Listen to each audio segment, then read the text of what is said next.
Good morning, ladies and gentlemen. Welcome to 2021 China Summit. Thank you all for being here on time. While we wait for more audiences to come in, you are welcome to scan the QR code here and follow GCC in US WeChat page to stay tuned for our future events. We shall wait for the event to start in 5 minutes at 9:05 Singapore time.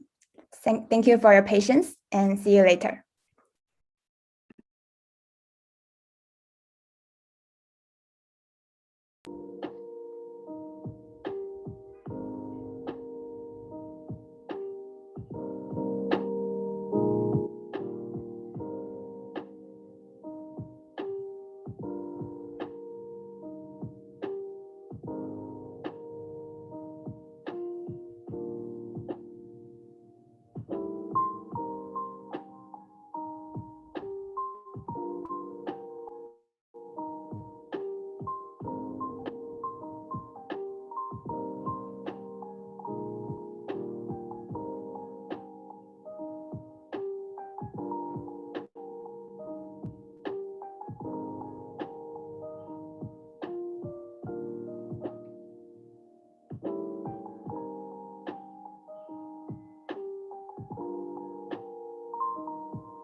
A very good morning, ladies and gentlemen.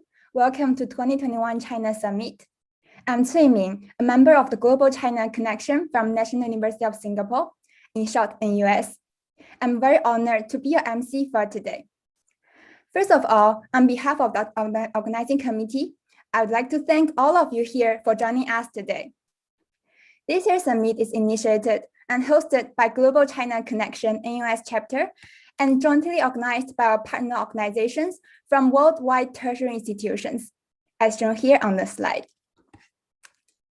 2021 China Summit consists of 3 sessions. The session that you're attending now is on general finance. You can check out our details for our programs by scanning the QR code here. Here's the event rundown for today. We'll start off with a short opening speech, followed by a speaker series where 2 of our speakers will be sharing their insights first. Then we'll have a 5-minute break. When we come back, we'll hear from another speaker, followed by a panel discussion, where our speakers will have a discussion with the audience. Along the way, if there are any questions that come to your mind, please feel free to input them in the Q&A chat box. You can follow the Q&A Zoom guide here on the slide. Your questions will be addressed in the panel discussion segment. If you're following our live channel on WeChat, you could also send your questions in our WeChat channel group. We'll consolidate your questions after each speaker's presentation and send them to this Zoom session. Now, to officially kickstart today's event, I would like to invite Qi, the president of Global China Connection NUS chapter, to give us an opening address. She's a year 4 student from NUS, majoring in quantitative finance. She has interned in Asian Institute of Digital Finance, PwC, and DBS Bank. Qi, over to you, please. Thank you, Cui Ming. Our distinguished guests, ladies and gentlemen, good morning. Welcome to the 2021 China Summit. Thank you all for joining us on a Saturday morning. My name is Qi, and I'm the chairman of Global China Connection based in the National University of Singapore. In 2020 and 2021, the epidemic of COVID-19 has rattled the world economy and disrupted the normal life of the world. The economic activities face a lot of change and challenges from the global spread of the virus. According to the business leaders, the epidemic also provides opportunities for finance and investment.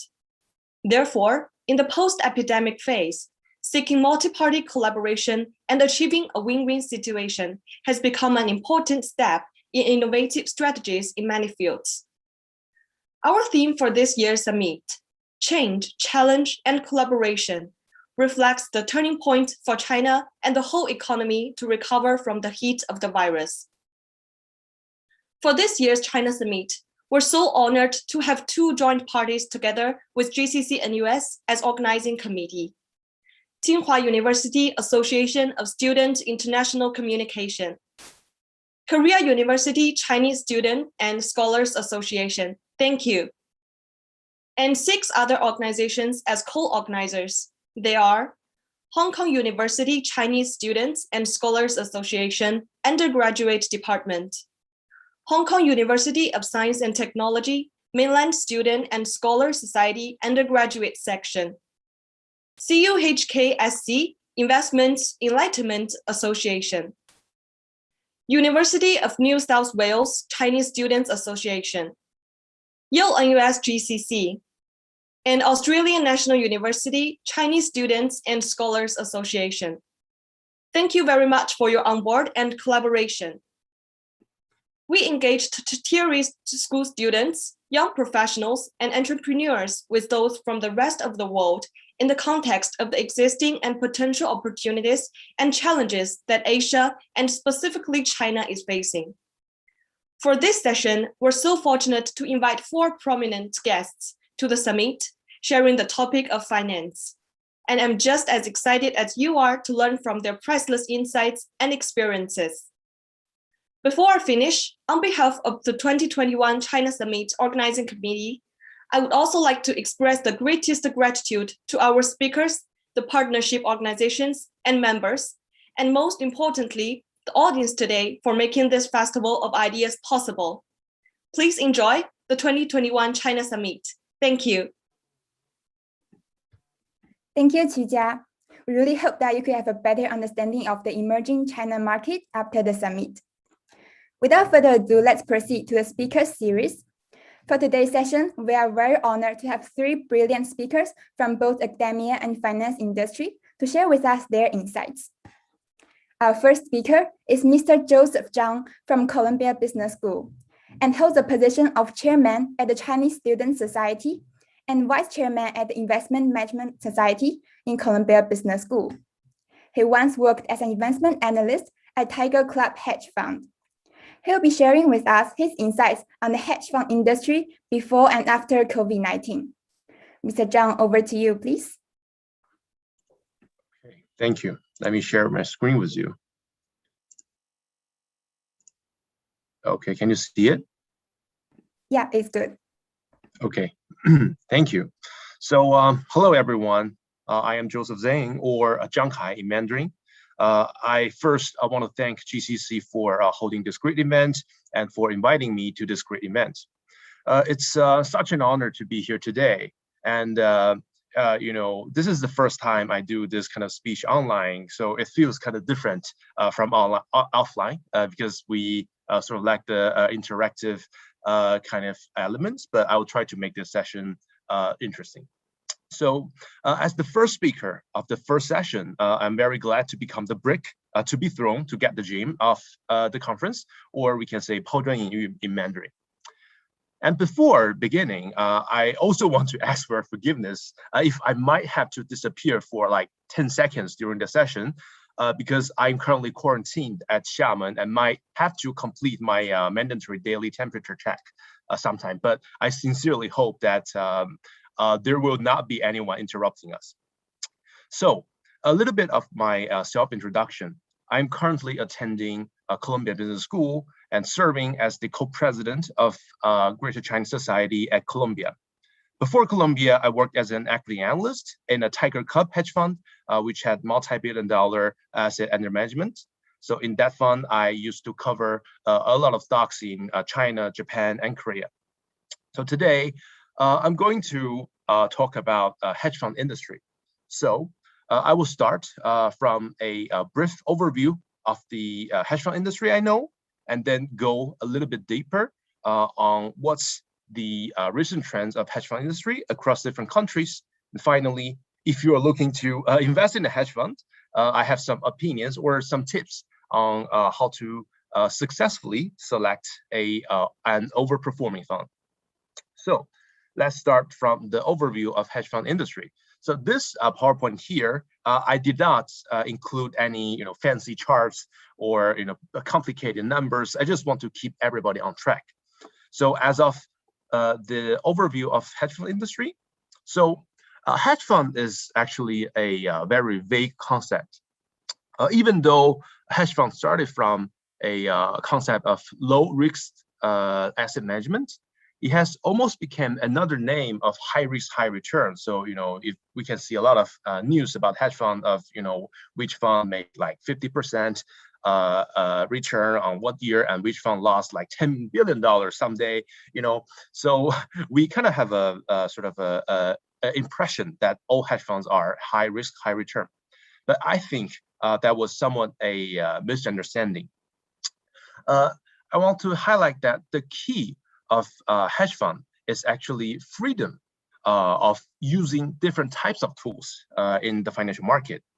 For example, public equity, ETF, fixed income, like options and oil futures, credit default swaps, you name it. And on top of that, hedge funds are free to use leverage, and that leverage is pretty much up to what they can borrow from the brokers or the investment banks. So with this kind of gigantic toolbox of different types of financial tools, hedge funds has the very freedom to form their own investment strategy. So, in the market, there are all kinds of guys. There are aggressive guys and there are conservative guys. And, conservative firms really make big issues. So most hedge funds on the news are the aggressive guys. And at the same time, based on my personal experience, there are more aggressive guys than conservative guys because, once some people seeking a hedge fund is seeking the alpha, the very outperforming results than the stock market. So that's why usually people think hedge funds are all high risk, high return. And as I mentioned, hedge funds employ very different investment strategies. Finance people usually categorize these hedge funds based on their strategies. For example, equity long short, event-driven, activism, macro, or quant, you name it. There are a lot of different strategies, and these strategies can overlap with each other, meaning one hedge fund can actually employ more than one type of strategy. And because of time limit today, I'm only going to talk about two types of the hedge fund, which are the most mainstream and most related with today's topic, which is the recent trends in hedge fund industry. So I actually used to work in an equity long short hedge fund because all these hedge funds do very different things. I am only familiar with the equity long short hedge funds. So for other types of hedges, I only know them from news or the word of mouth of my colleagues or my friends. However, equity long short hedge funds are actually a very mainstream. So based on my opinion, I think equity long short hedge fund is the most mainstream type of hedge fund in finance industry. So equity long short usually pick specific stocks to buy or short, or to buy or short to generate profit. Usually, equity long short hedge funds are not very diversified. So based on my knowledge and my experience in my firm or my hearing from Columbia Business School, which is located in New York, the number of stocks in a portfolio or the number of assets in a portfolio is usually 20 to 50, including both long and short. So these kind of hedge funds live on the capability of picking the right company at the right time to long or short. So equity long short is very traditional. The earliest and probably the most famous equity long short hedge fund is Tiger Management, which is run by Julian Robertson. And after the fund closed at around 2000 or 1999, former Tiger Management employees founded their own hedge funds, and the founder of Tiger, Julian Robertson, also seeded all these kind of funds. And this kind of second generation Tiger funds turned out to be very successful. And these guys became the so-called Tiger Cubs. So I, personally also work in a Tiger Cub hedge fund. So Tiger Cubs are kind of like a gang or something in the hedge fund industry. So they control a large portion of the equity long short hedge fund in combined. And I heard some people said, the Tiger, the Tiger originated guys controls 30 to 40% of the total assets in equity long short sector. And they kind of act as an idea community, and they have very strong network with each other. So if you want to start a equity long short hedge fund, you'd better be at a Tiger Cub fund. So, okay, moving on to the other type of fund I'm going to introduce. So it is called quant. So I'm sure many people heard of quant, but I will just briefly introduce the concept of quant again. So quant actually started from the 1980s and gained a huge influence following the technology advancement in computer science and machine learning. So there are a lot of smart people in quant. For example, Jeff Bezos, founder of Amazon, once worked in a quant hedge fund called D.E. Xiao. So, it was very surprising, right? The founder of Amazon was a hedge fund manager. So usually, quants build very sophisticated models or AI to capture the historic pattern of price movements. And they apply those learnings to make bets. So many of these bets have only 50.1% to 51% probability of making money.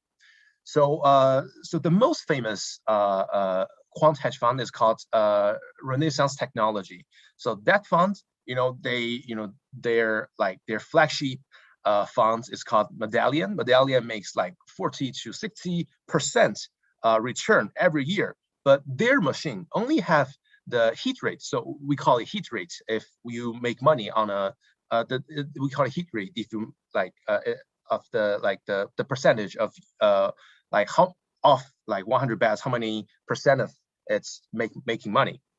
So the hit rate of Medallion is only 50.4% or something, as I read in a book. So, but statistically, if one thing is over 50%, even a little bit more, repeat that again and again, you will generate profit. So this is called high frequency trading. And this actually links to the most famous hedge fund industry trend globally. So this is the first thing I would like to talk about. In hedge fund industry, there's an endless battle between the traditional hedge fund and the quants on which is the true future of the whole industry. The quants have been taking more and more shares from traditional guys over the past, say, 20 years or so. But personally, I think there are 3 reasons that the quants cannot replace the traditional hedges too much. So number 1, the learnings of quant model and machine learning models are based on historical movements. So if there's anything that never happened before, like COVID, it might trigger some unexpected results. Sometimes it can be disastrous for the whole fund because the models are not working properly.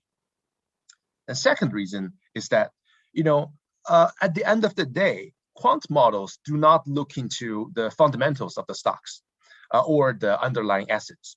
It merely looks at the historical price pattern, which are created by the traditional strategies. But if a percentage of quant trading is in one asset is too high, the pattern might be too strange for the models to generate profit.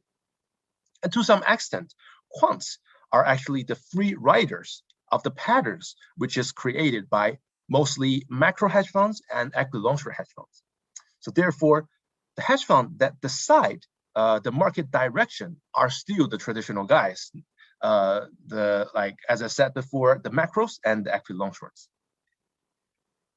Okay, and the third reason, during abnormal time, the movement of quant models can be really strange. Like for example, most models are designed to automatically sell the whole position or half of the position after losing, say, 5% or 10% of their portfolio or in one position within 1 day or so.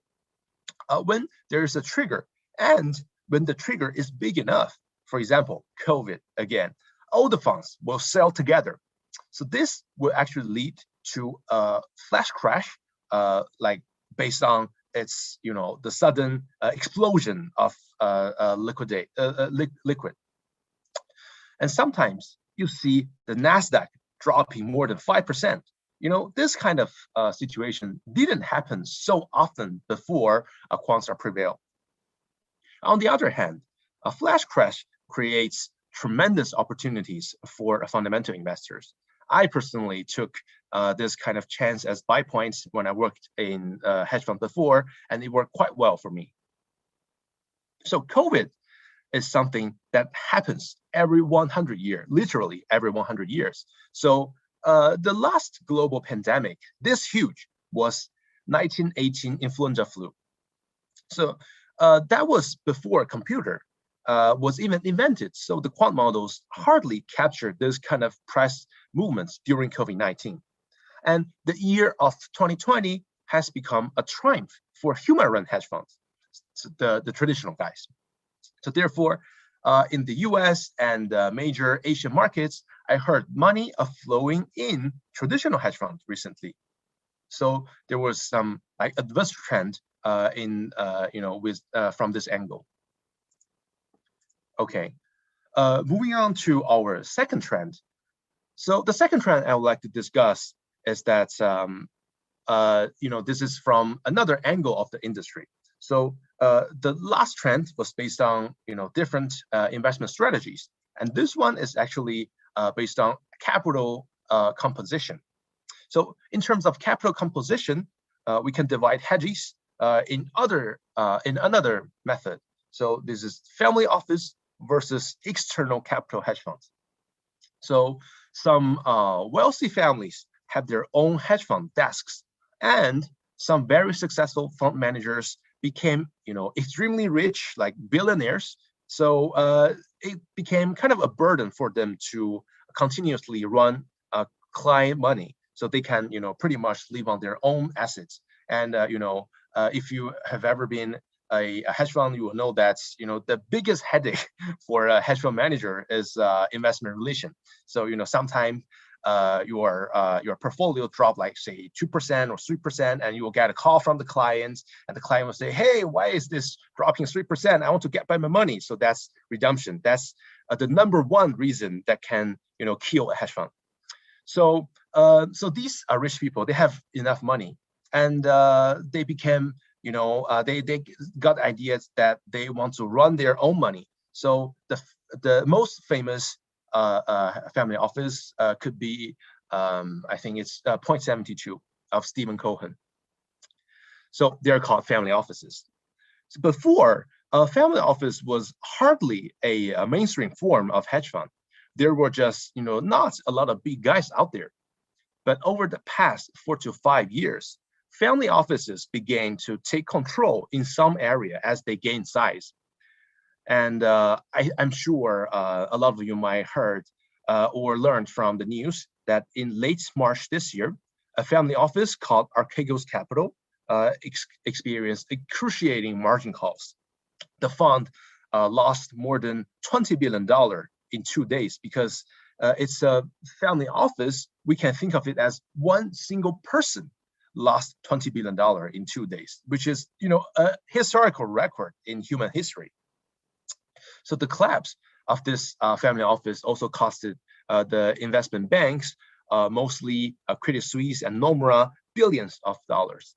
So, based on my checking, I think the loss created by this incident cost Credit Suisse and Nomura 2 years of net income, like globally. So this has become an alarm for the regulatory body in the US, and I expect there will be some regulation towards family offices or investment banks dealing with family offices soon later because of this event. And unfortunately, I used to work at this firm, as I just mentioned, before MBA, and witnessed the whole thing in front of my eyes. It was such a shocking incident. So, lesson learned. And this lesson is learned again and again in the finance industry, is that leverage is dangerous. Okay. So moving on to the third trend I would like to share. And this trend is in a higher level than the two trends before. Individuals versus institutions. So, GameStop has become a famous company overnight. I am not 100% familiar with the whole thing, but to me, this thing is just, pure craziness or pure ridiculousness. Stock market links to the real economy. Unsupported rallies will soon be followed by regression to normality. So in this topic, I don't want to talk about GameStop or AMC or the craziness happening on Reddit. I actually saw very interesting things happening in South Korea related with individuals and institutions. So I spent 7 years in South Korea as I attended undergrad in South Korea, and I worked in hedge fund in South Korea. So, that's kind of my hometown in terms of professional life. So usually, as a financial market, as it develops, the portion of institutional investor will become bigger and bigger. And we call such process institutionalization. I'm sure the scholars, like other guests today, will know much more than me on this topic. However, in Korea, since before COVID, a total opposite thing is happening. So I would like to call it a market individualization. So it all started from a YouTube channel called 3 Pro. So that YouTube channel is run by 3 people, and they call themselves professionals. So, they kind of make the name of 3 Pro. And it is founded by the 3 people I just mentioned, and they were executives from the Korean investment banks, or from like the MCs of financial channels. And this YouTube channel invites famous economists, politicians, investors, and investment analysts to share their opinion on economic topics. This channel just exploded and became the most famous and most profit-generating YouTube channel in South Korea. And since then, a lot of famous sell-side and buy-side analysts quit their job to start YouTube channels. And many of them became very successful channels. And as a result, lots of top-tier investment talents became individual investors themselves. And the information asymmetry between institution and individual was reduced. So within the period of the COVID, within just less than 2 years, individuals suddenly became the main driver of Korean market. I am not sure whether this thing will happen in other countries or not, but such trend of market individualization is just so interesting. I think it definitely works in Harvard Business School case. Okay, so above the 3 trends I shared. So now, if anyone is interested in investing in hedge fund, or if you are interested in finding a job in hedge fund industry, I have some tips of how to pick the right hedge funds for you. So number 1, return is very important, but it might not be the most important thing. And based on my knowledge, the trust between investor and hedge fund manager, or if you are finding a job, the trust between the employee and the hedge fund itself is really important for a successful career or investment. You need to make sure that you can trust the manager, or you can trust the fund you choose. And even better, you should have a similar philosophy, investment philosophy with the hedge fund, either long-term or short-term. So otherwise, it might even be difficult for you and the hedge fund to reach a deal. And because there are just a lot of hedge funds out there, and they, as I mentioned before, they have a really big toolbox and they do very different things. It's really case by case of on as of what hedge fund do what kind of things. And then it is return. So you can check the track record of the hedge fund and do some due diligence as well. You need to make sure that the funds generates high return because of superior ability, not because of high leverage. And there are too many lessons related with misuse of leverage. Okay, so I think this is pretty much what I wanted to share with everyone. And I think that was, that might be a hardcore session to people without finance background. So let me do a quick summary for all of you. The keyword of hedge fund industry is the freedom of using a large toolbox to generate profit. And second, the quants versus the traditionals. So quants gained share until COVID, but lost share to the traditional hedge funds because of its free riding nature. And third, family office versus external capital hedge funds. So it is expected that there will soon be regulations towards family offices. And fourth, individuals versus institutions. In Korea, there is a trend of individualization opposing to institutionalization, which was thought to be a rule of iron for many years for the financial markets as the finance market develops. And lastly, if you want to pick hedge fund, look at number 1, investment philosophy, and number 2, return of the fund. So I think I finished a little bit earlier because I don't want this session to be too packed for you to understand. So I would like to give back to all of you 5 minutes, and I'm very looking forward to see the great speeches in the session later. Thank you. Thank you, Mr. Zhang, for the insightful sharing. I believe your analysis on the financial trends and investment tips are very inspiring for all of us. So next up, our second speaker is Mr. Raymond Tsang. Mr. Zhang is a senior lecturer at the Center for Financial Engineering at the Chinese University of Hong Kong and lecturer at Hong Kong University School of Professional and Continuing Education. He is also a chartered financial analyst and financial risk manager. Mr. Zhang will share with us the future of finance with a focus on the fintech industry. Mr. Zhang, over to you, please. Thank you. Let me try to share my slides. Can you all hear me clearly and see the slides clearly? Yeah, it's all good. Okay, good. Let's get started.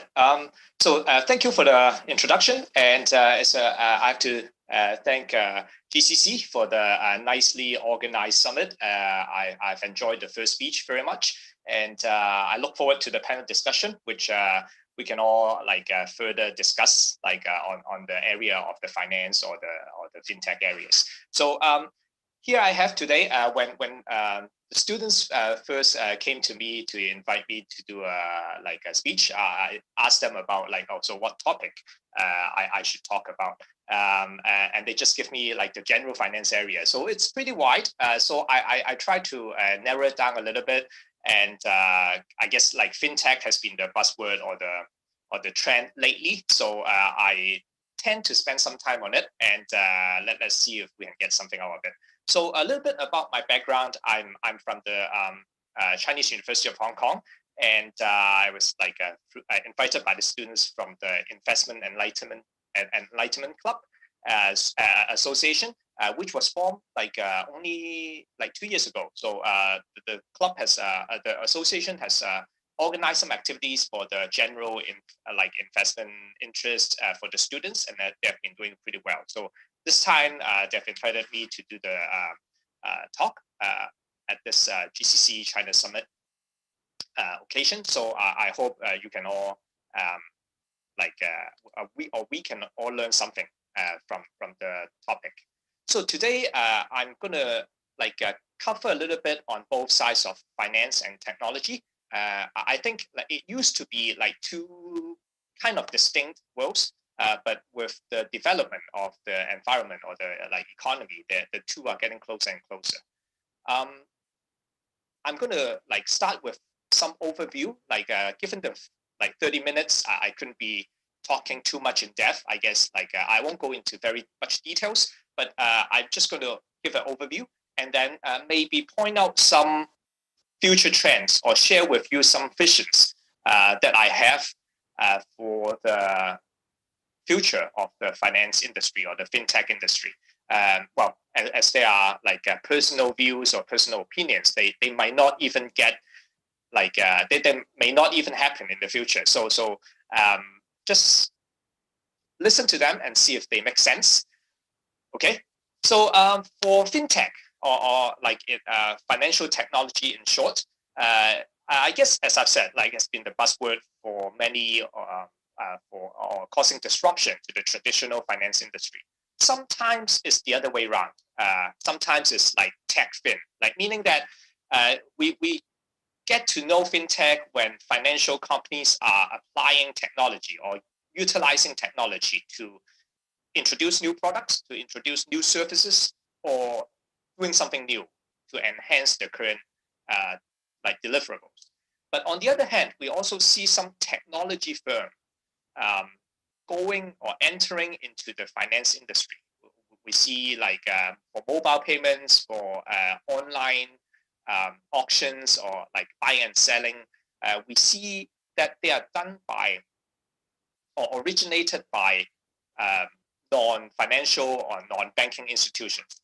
Yet they have been so successful and outstanding handling what used to be done by traditional banking or financial industry. So the boundaries between technology and finance has been getting blurrer and blurrer.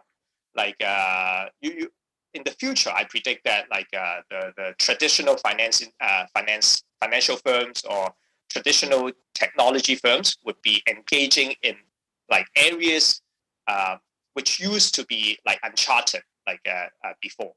So long enough for the introduction. Before I talk about fintech or the ABCD of fintech, I would like to, well, just do a recap to make sure that everyone is on board on what the ABCDs are before we go into more details in each one of them. So for A is basically artificial intelligence, using machine to help derive some algorithms so that like to I guess to improve our like living standard basically, or to make our life easy. B stands for blockchain in fintech. Basically, it's a new technology trying to have on decentralization, trying to build on that to have other products so that like people who uses blockchain products can add like convenience and benefits to their daily life. And then cloud computing is commonly used instead of our own desktop or laptop or mobile phone. It's like connected to a cloud network so that everyone computing power or every machine's computing power can be extended or expanded. D for, well, data or big data is basically the numerous amount of data that's available these days via many different sources. So let's start by, you can see that on basically the disruption of traditional finance and investment, like introduced by the fintech area, is that like on a personal level, just like you and me, we've been engaging in more like a mobile network or using our mobile phone or like our desktop computer to handle payments, to do our day-to-day banking, or even to like invest, like when you trade stocks or even other financial instruments. Many of you may be going through like a mobile network or computer network. And on the corporate level, like many of these like technologies or fintech products has been introduced in the traditional banking or financial institution service. Maybe for onboarding customers, when you open a new account, when you have to sign documents, when corporations do KYC, the know your customer rule or know your customer procedures, they make use of technology to do that. So now it's a relatively straightforward process instead of going through background, like tedious background checks and other manual work. And then for trading, like there are many, like it used to be very manual. Like you pick up the phone, you call your brokers, and then you get the trades done. Now it's mostly algo driven. Like people just connect to the platform using APIs, and then the trades just like execute themselves. For financial statement analysis, like analysts used to like crunch many numbers to do these, to calculate these ratios and figure out like if this stock or if this investment product is worth investing or putting money into. Like now it's like very much automated. Like financial statements were scanned and these financial ratios were generated automatically. For marketing or advertising, like now it's all on like mostly on digital media, and it's more targeted towards the like target customers and also more focused. So I would bravely say that the finance world will not be the same like going forward because of technology. And the framework we're going to talk about ABCD is basically I would list out or I would try to list out what are the current applications on the ABCDs, and then we will look into what are the pain points or the bottlenecks that we're facing these days or the difficulties that we're having. And then I try to like offer a glimpse into the future on how the ABCDs will be developed into. And then, well, you may think that like some of these are like our wild thoughts or some wishful thinking. But well, all the big ideas or all the great inventions start like that, with someone having some ideas, and then it may develop into some tools. Someone will think about some tools or some equipment to make it better, and then you connect with other people with these ideas, and then other inventors may pitch in and make the situation better. So I hope by sharing this, like, it can generate or trigger some thoughts that we would try to do something to make the to create a brighter future, basically, or easier life for everyone. Okay, so we start off with the A, artificial intelligence.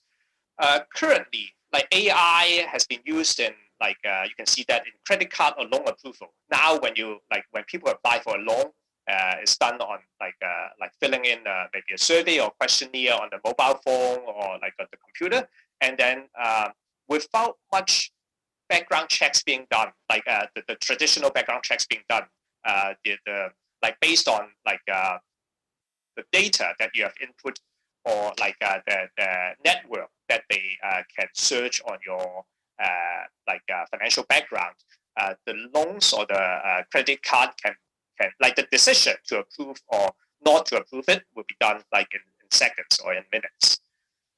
For trading, like many of the financial data, like for stocks or for other financial instruments, were inputted into some machine learning platform or like a neural network, and then trading decisions or patterns would be recognized, and then trading decisions would be made.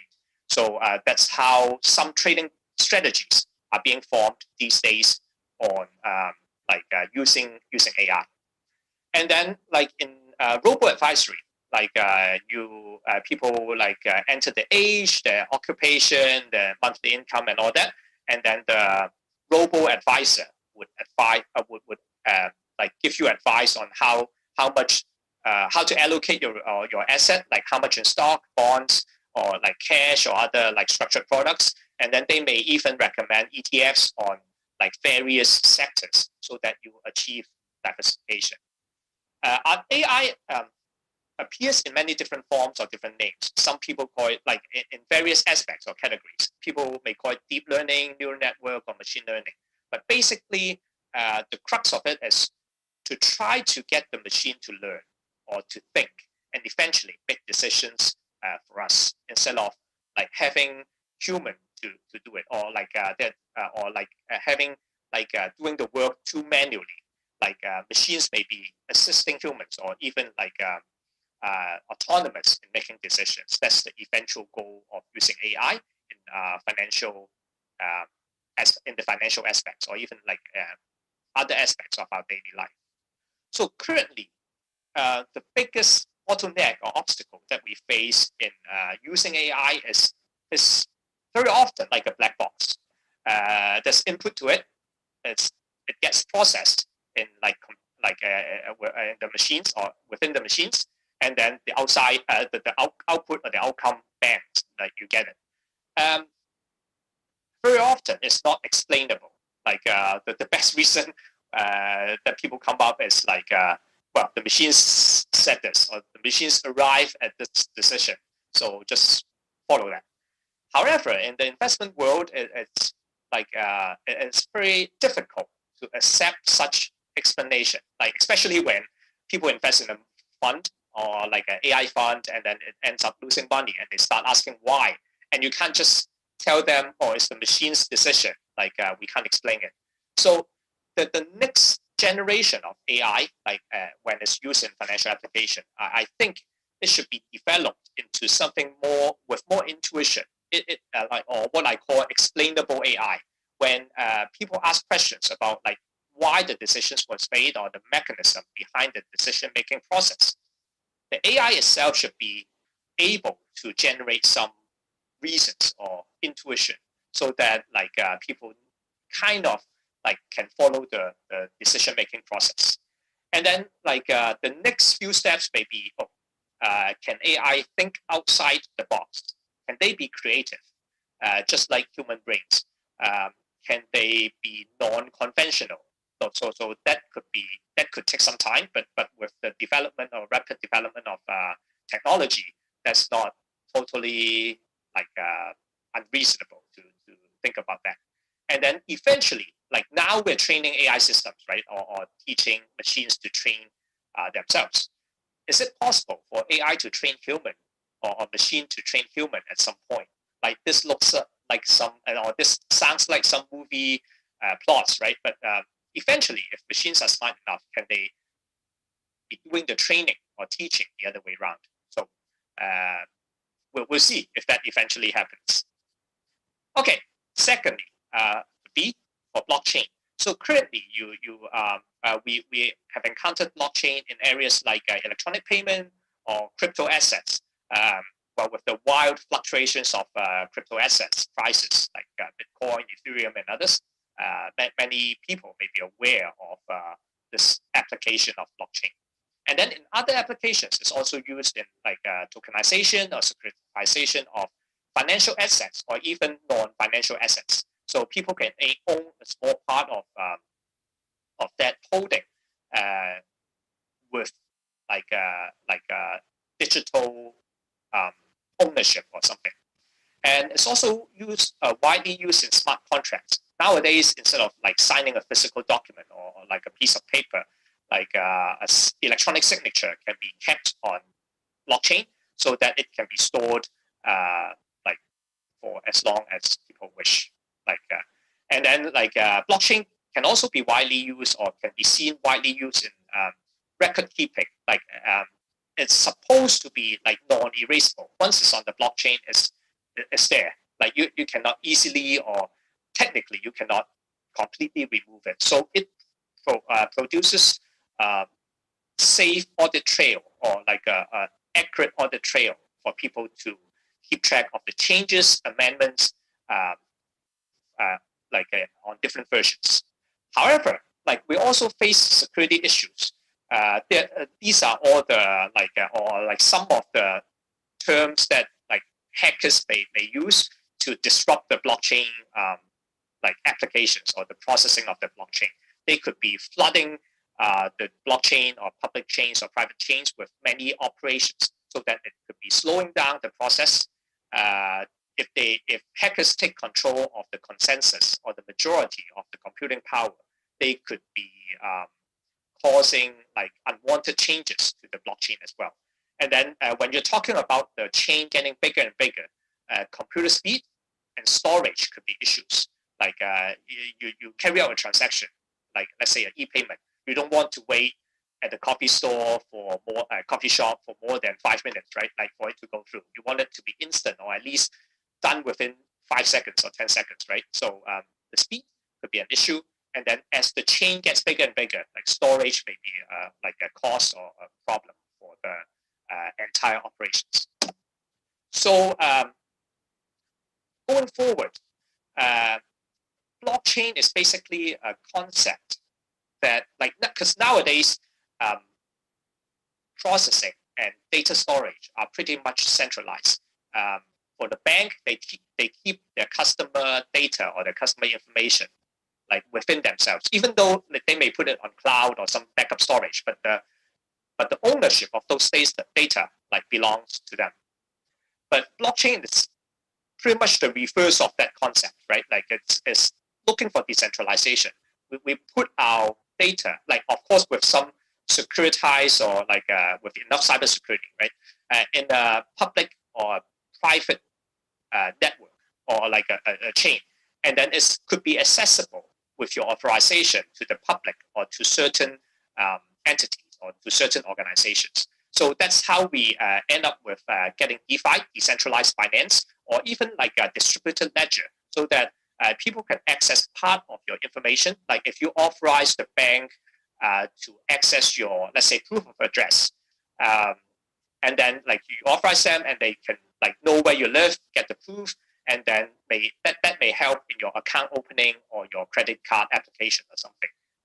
Compared to the past that you have to look up for an utility bill, scan it or take a picture and then send it to them, right? So that saves more work. Or even your proof of income, like you may have to, like when applying for a loan, one may have to show them your tax bill or your tax documents to get the approval. Now maybe by pressing a button, you can authorize them to access your tax record in blockchain. And then once they see it, it fulfills the requirement, the loan can be like approved. So in that case, like it's very much like streamline the process. So, but by doing that, putting your information, putting your profile online or in some chain, do we trust that? Like I guess it takes time for people to establish the trust. As long as like security or data privacy is being ensured and tested over the years, that may create more trust or faith in the system. And also, like even though people may be turned off when they said it should be regulated or there should be regulations on it, but I think with proper regulation or with reasonable regulation, the entire habitat or the entire platform can be operated in a more like a stable way or a more reliable way. Whether it's public chains or private chains, I think there are certain regulations that like that needs to be followed. So see if that eventually turns out to be the case. Okay, so moving on to C, cloud computing. When cloud first started, it's basically a way to expand computer power. A network of computers or a network of machines was set up, so your processing speed, your storage could be enhanced. Instead of just your own hard disk, your own CPU or the chip, you have access, or like through cloud, you have access to an entire computer network or servers sitting somewhere in a remote area, so that like processing power and the storage can be enhanced. That's like with my limited technology or like a technology knowledge, I think that's how the 5G network or the infrastructure is built. Instead of like doing more of the processing or the entire processing on your phone, on your mobile phone, many of the processes were done, like if you use in the 5G technology, most of the processes are done in the cloud. So that saves your phone to process other things. And then like as long as the transmission is smooth, then like the entire operations would be very speedy, and it utilize less and less of your own processing power. Like it could be a mobile phone, it could be your own machine or something. But the concerns of using cloud is also like, as I've mentioned many times, is cybersecurity. When you transmit data or information to the public cloud or to certain servers, is it safe during the transmission process, or at the cloud? Is it safe to keep your data there? Another concern is also about the access to network. If you are like, if you're in the city, you're probably fine. You have like network connection and all that. But if you are in some remote areas, when your mobile or your computer does not have good reception, so you couldn't even access cloud. So how could your operation be done when you don't have access to network? And then the speed. Like even though like when I say that, like when most of the operations are done in the cloud, it speeds up the operation. But when you have to transmit to the cloud, like in the transmission part, or when the processing part of the server like gets complicated, would the speed be a concern? Like would it be slower, like when you do it on cloud computing? So going forward, I think there's several areas that cloud computing needs to look at or needs to improve. Well, one is like establishing a bulletproof cybersecurity. We know that like the firewall gets better, but the hackers gets better at the same time, right? So it's hard to say there's anything bulletproof or like whatever hacker-proof. But cybersecurity has to calm the public or give enough faith to the public so they feel comfortable like processing or like doing the processes on cloud. And then there should be low latency network coverage. No matter where you go, or like no matter where you are, the ideal situation is you have access to the network smoothly, so that like you don't get any delays or anything. And there are talks about like putting like quantum computing on cloud, which is being done, or edge computing. It's basically doing some when we talk about cloud, we always say that it's a combination of using your own processing power and the cloud processing power. So that's involving some mobile computing with local data. Like you are submitting the data to that, right? But at the same time, something has to be mobile. So it's basically down or like work towards optimization process. How much is to be done on your own machine? How much is to be done on the cloud? Or like and you try to optimize that with speed, processing power, and also maybe security issues. So it's kind of like a cloud orchestration. Like there'll be like a maestro, like saying that, oh, this much I'm going to send to the cloud to be processed there, and this much data or whatever information will remain on my local, could be a mobile phone, it could be a computer, to be done locally.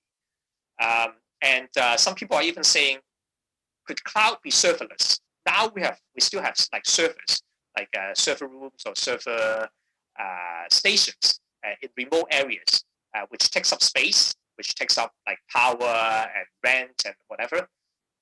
Can cloud somewhat be serverless? So that could be something to think or dream about, like for the future of cloud computing as well. Okay, last but not the least, D for big data or data. Like now we have like so many data being collected or being used in our daily lives. Basically, when we use for like customer onboarding or like signing on customer, instead of asking for the like address and all that, you can probably like look it up somewhere. Digital marketing, like you know your customer profile, you know your target customer profile with the big data and see who are more likely to buy this product or shop from at this shop. Even trading strategies, I know like there are many algos collecting data for various like financial data or even non-financial data to formalize or develop trading strategies. And then it could be in fraud detection as well. Like I know exchanges or they have been collecting trading data, trying to spot some anomaly to see if there's any front running or like market manipulation through this. When we talk about big data, very often like we reach the story of Target, which is one of the department store in North America or in US. I don't know if you have heard the story or not, but the long story short is like, well, they are using big data to figure out their customer profile, where they using Wi-Fi or like in their shop, or like how long they have spent in various departments looking up certain products or like checking things online on that. So there was one story in like the early 90s or mid 90s, I forgot when, early 2000s, when a lady or like when a female customer got their promotions on products on newborn babies, using big data, basically Target, like the department store, figure out that the potential customer was spending so much time on looking at like staying in the baby products department, checking out baby products. So they sent her promotions like discounts or coupons on baby products before the father before the father of the lady actually find out. So it's like quite an interesting story that like the department store can actually, using big data, can find out the pregnancy or whatever, like the new baby is to be born before some family members. So that's quite an interesting story. If you look at the Target big data pregnancy story, you'll be able to look it up online. So back to big data. However, there are also challenges and problems faced by big data. It could be on data's integrity, or like if people manipulate the data, then like you could be using some false information. Like basically, like you've heard the term garbage in, garbage out, right? If you have garbage data going even into a great model, like the results that you get out from that would also be garbage. With vast amount of data, storage cost may be an issue, even though like a hard disk and all the storage systems have been getting cheaper and cheaper. But if you have like really vast amount of data, cost of storing them could be an issue. And of course, like privacy and security, when you have so much data on hand, like how do you guarantee it's safe and it's used properly? So in the future, I think addressing the security or privacy issue should be like among the top priorities. Like these days, Euro and like many various jurisdictions has been working on that very closely. And also, even if you have the data, you need a mind to interpret the data, right? Like you need someone to interpret the data. Nowadays, more and more companies or like tech firms, you see a position called CDO, like not the financial product, but Chief Data Officer. So who is in charge of how to use the data. And like under that, like you've got a job title called data scientist, right? Like which 3 years ago or 5 years ago, like we probably haven't heard about these terms, right? So even like dreaming a little bit more, like instead of a human mind, can we use machine or AI to interpret this big data? Like now we have like so much data, like even human could be would find it difficult to interpret that or to make some sense of it. So can machine, like a powerful machine processing vast amount of data, can that lead to like fast and actionable decisions? Like so with like personally, I'm looking forward to that. So basically, wrapping up all the ABCDs. I know I only have like 3 minutes left, so I'll be wrapping up here. So our mentality facing these disruptions or changes is like not to be afraid of them. Like we need to have the flexibility and adaptability to get used to changes or get used to the environment being different. Like the world is changing much faster now than maybe 5-10 years ago with the rapid development of technology. So we have our mindset has to go with that pace as well. And traditional finance, like whether it's banking, investment, insurance, or anything related, now it's getting more and more multidisciplinary. Like it used to be, we just learn economics or finance 101, like and we can survive for a long time in the finance world. Now we may need to be more quantitative in mind. At least we're not afraid of mathematical models, maybe apply some statistics.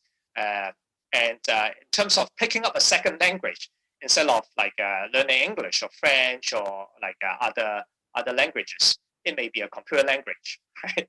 Python, like a second language for someone may be Python or C or R these days, right? So yeah, so I'll leave you to make that choice. And don't be too comfortable with the status quo. We should always challenge it. Like don't let people tell you, this has been done the same way for the past 10 years. We're not going to change it. And exactly because of that reason, we should be thinking of ways to changing it.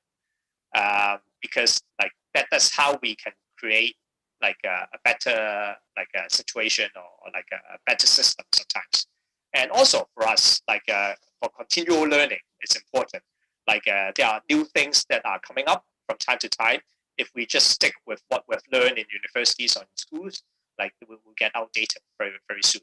And I have to stress that learning doesn't stop in schools or universities. Like it's a continual process.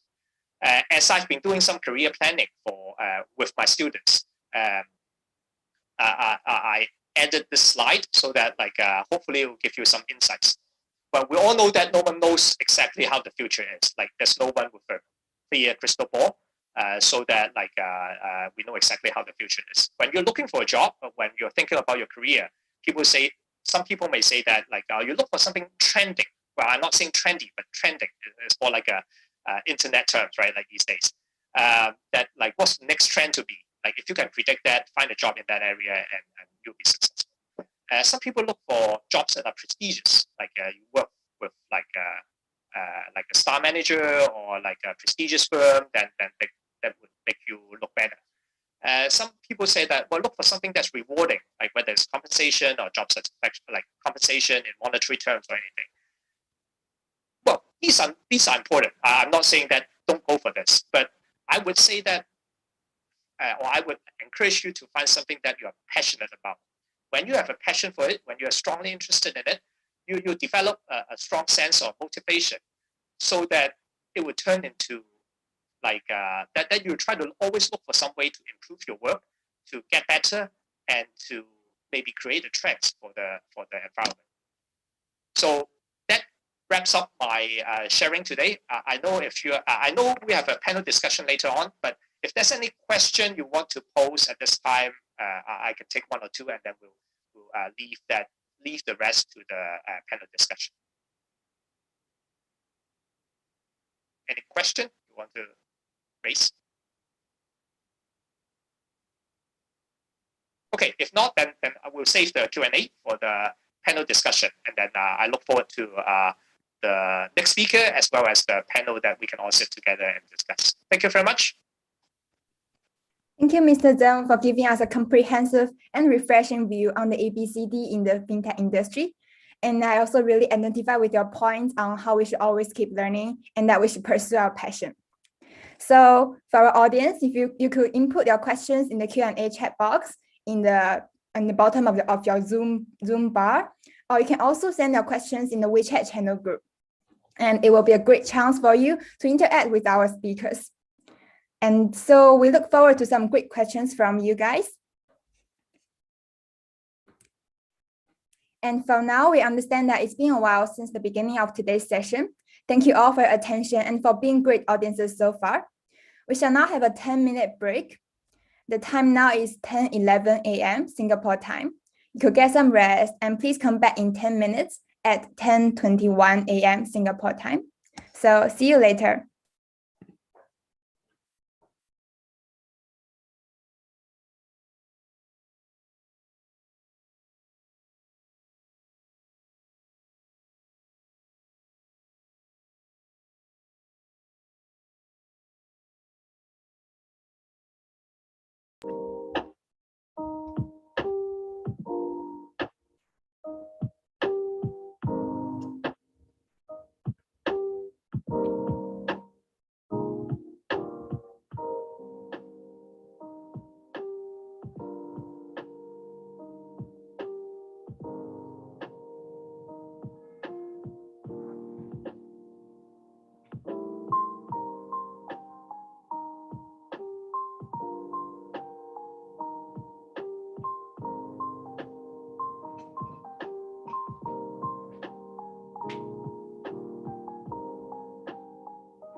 Take my hand and hold it tight. Look at the paintings, I'll be your guide.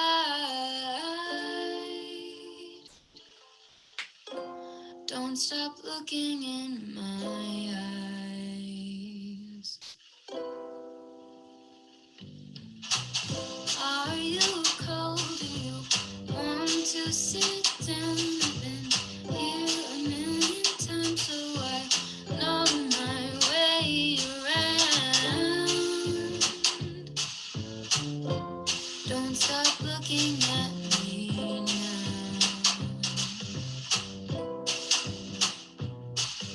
I know you don't care as much as I do, but I'm just content with me next to you. Let's go to an art museum, I'll explain it at the coffee shop. I know you don't get it, but there's no need to fret it. It's like a gift, it's about the thought. Monet might be too much and Van Gogh might take a while. Thank you for coming, I know that you're trying to do anything to make me smile.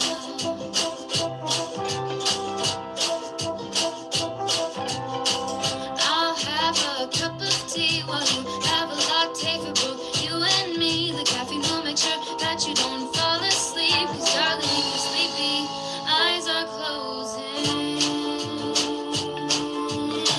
Please stay awake for me.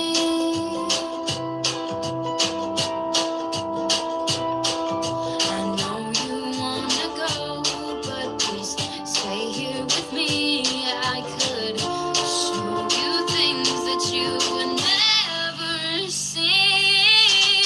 Let's go to an art museum, I'll explain it at the coffee shop. I know you don't get it, but there's no need to fret it. It's like a gift, it's about the thought. Monet might be too much and Van Gogh might take a while. But thank you for coming, I know that you're trying to do anything to make me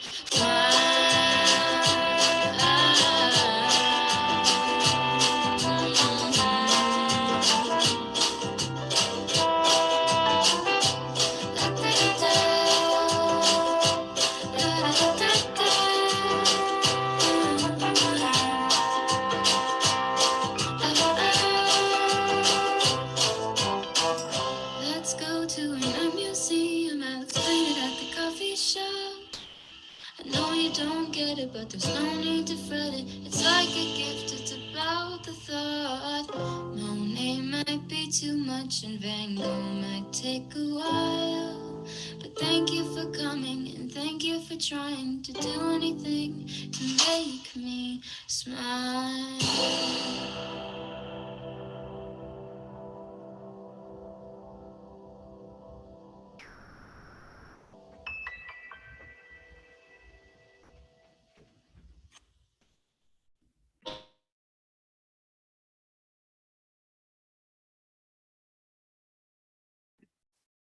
Welcome back, everyone. Hope you've had a good rest. Now let's hear from the next speaker, Mr. Keeve, the head of futures, foreign exchange, and contract for differences at OCBC Securities. He will share insights on stakeholders and shareholders in the future economy. Mr. Tan, over to you, please. All right. Thank you, Min, and hi, everyone. Thank you, GCC, for the invitation. Let me just try to share my screen.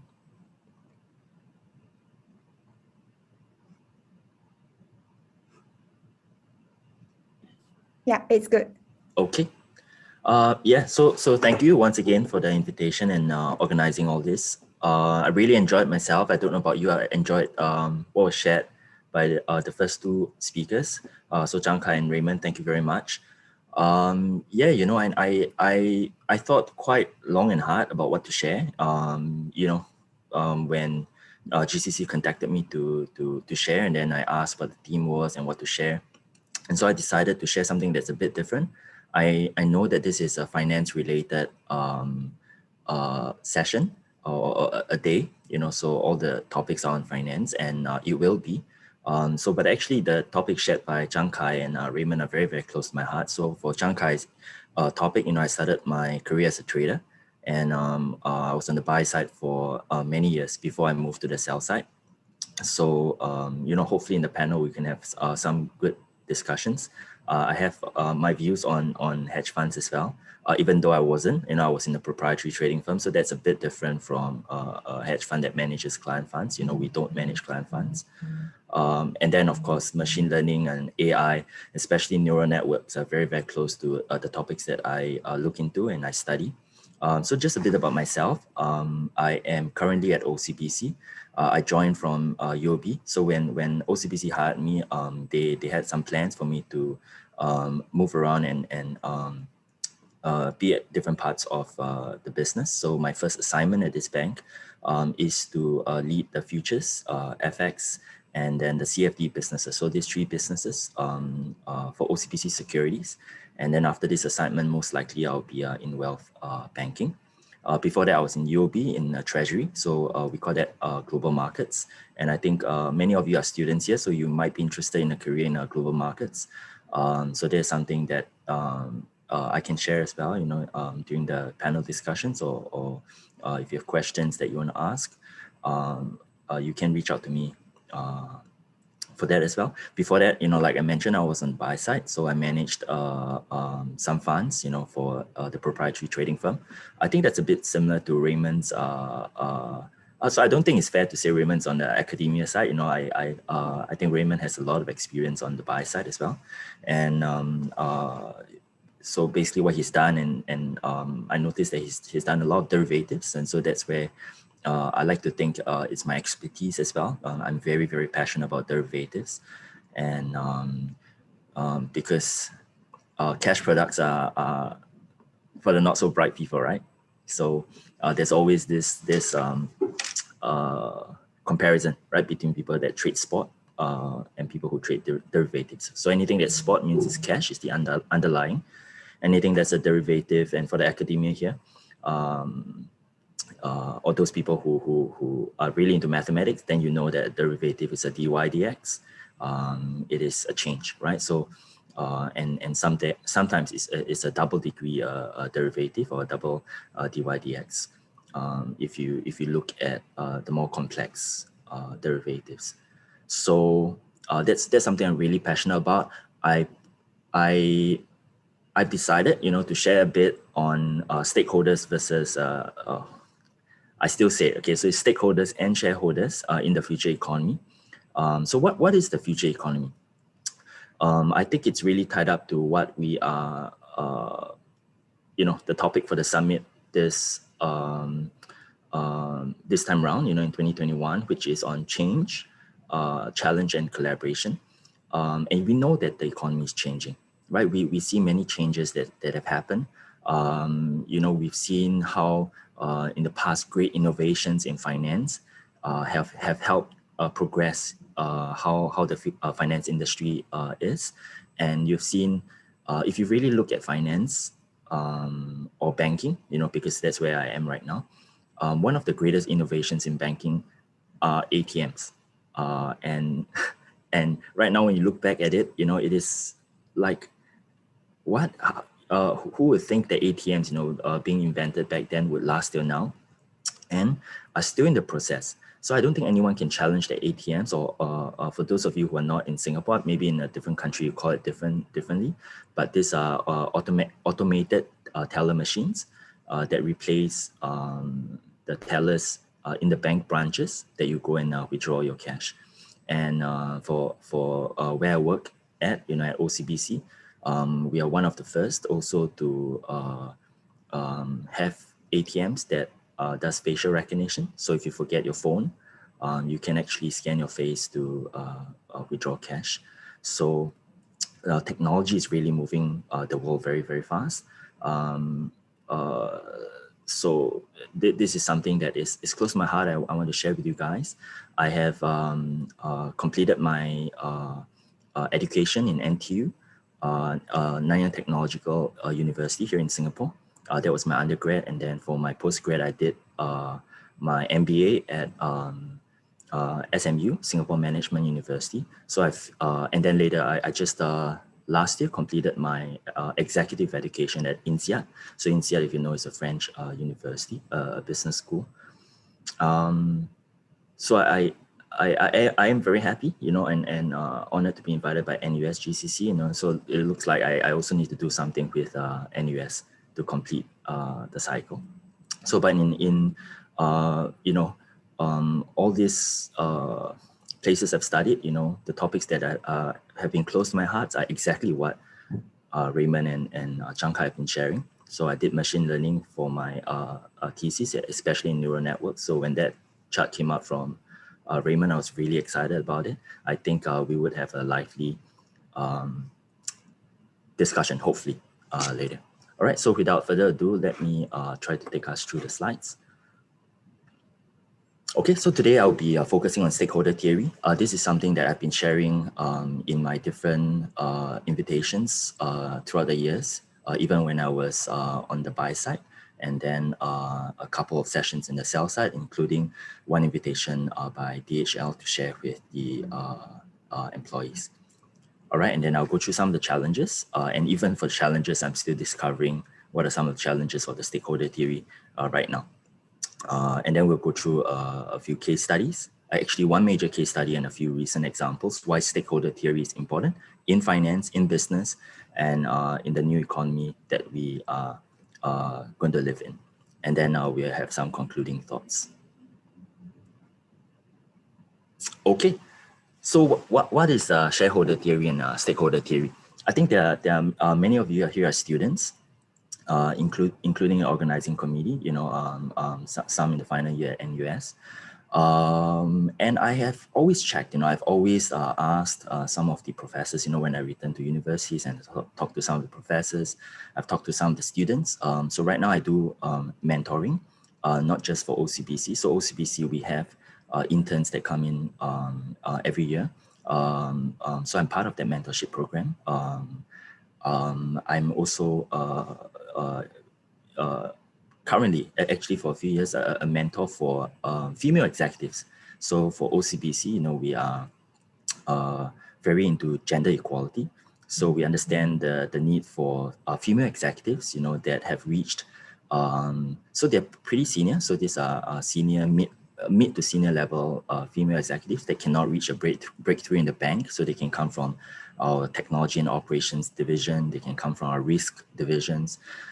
They can come from our branch banking. They can come from Bank of Singapore. That is a private bank that is owned by our group. And they can opt to enter this mentorship program. And then, you know, they would then be assigned to certain mentors to help them try to reach the next level of their career. And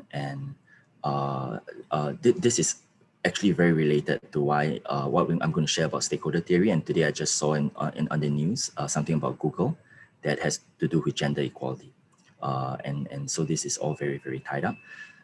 When I ask some of these mentees that I have that, you know, are fresh out of university, and when I share about the why stakeholders are important to them, I asked the finance students. In fact, I would like to ask the finance students here. Obviously, you can't answer as many of you have muted yourselves. You know, in Economics 101, and I think it's still on the first page, or you know, at least in the first chapter, on the purpose of companies. And what is the purpose of companies? From my time, you know, when I was studying, the purpose of companies has always been to maximize profits. So if you go to an economics exam, if you have a multiple choice, the purpose of companies, you have choices A, B, C, D, and then you just select the option that says maximize profits. And so profit maximization for companies has always been taught, you know, to students that this is the purpose of companies. And that, I think, you know, is being challenged very, very seriously over the many years. And I'm very surprised that if they still teach that in school, but apparently they still do, because that is not the correct way to look at how companies should perform. So please stay with me. I know many of you are here to learn from the finance experts. You know, so that's what Zhang and Raymond has done. So you may be thinking, hey, why is Keeve talking about sustainability? So do bear with me. I think this is more important than you imagine if you are thinking of entering the finance industry. Okay, so I'll bring this back in a full loop. And profit maximization for companies is what we now call the shareholder theory. And this is, if you can see from my slide, it's the company generating profits to benefit the shareholders. But the stakeholder theory is what I personally believe in, you know, very, very strongly, that the purpose of the company is to benefit the stakeholders. And when you do that, you will in turn generate profits. Okay, so this is a pretty much quite a paradigm shift that has entered some companies, and some companies are genuinely serious about embracing the stakeholder theory. But I think it is really good that I'm really, really happy to speak to all of you at an early stage of your career, so that you learn this and you know this and internalize this a lot faster before going out into society and thinking that your job is to maximize the profits of the company. All right, let's go on to the next slides. So if we were to just focus on maximizing profits, and if you work for a firm and you decide to maximize profits for them, what would be the outcome? And what do you, if you think your job is to make the firm successful? I have you know, shared 5 very broad examples to show you that actually these businesses that you think are successful because they are maximizing their short-term profits, but these are businesses that are actually in decline. Businesses, right, that routinely violates the local laws, you know, neglects the quality of life and their impact on society in the community, you know, that decides to cheat and flout the local laws. This is a business that's in decline. You know, businesses that do not create value for bankers and financiers. And this is something that, again, you know, I sometimes have to explain to clients. I sometimes see clients, you know, now I'm on the sell side. I see clients, and because I used to be from buy side, and so now a lot of my clients that does futures, options, FX, CFDs. So I was on their side, right? So I understand that, you know, sometimes they go to the bankers or they go to their brokers and they say, oh, you know, like I'm from this and this family office, or I'm from here, you know, Credit Suisse is charging me X amount for commissions, you know, how much can you charge me? You know, can it be lower? And they tend to try to squeeze, and squeeze means, you know, lower the price of their bankers and their financiers, thinking that, you know, if they go back to their bosses or their company and say, hey, you know, look at the new rate I got, you know, you know, I made the company some money. But if you decide to enter into this business that you play, and I've seen sometimes, right, people play the financiers, right? They have 3 different borrowing relationships. So with BAMO, Bank of America Merrill Lynch, with BAMO, with Deutsche, they will get one quote, show the quote to another financier, and then try to get the best price. I will have to explain to them that if you consistently do that, your business is surely in decline. All right, because you're not creating value, and it's not a win-win situation for your bankers and financiers. Businesses with products that customers no longer want. I think that's very clear, that if you continue to create products that your customers have no longer any need for, your business is surely in decline. Businesses with suppliers that are no longer innovating. So these suppliers are, for example,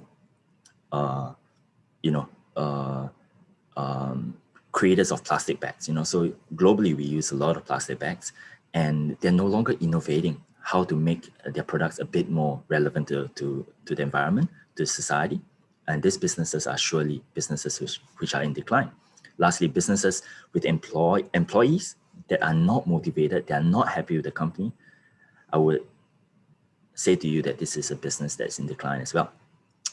So I hope that, through all these examples, you understand, why it is important to ensure that different stakeholders, right, whether it's the local community, your bankers, your employees, your suppliers, your customers, they're all happy with your product, your business, and your services.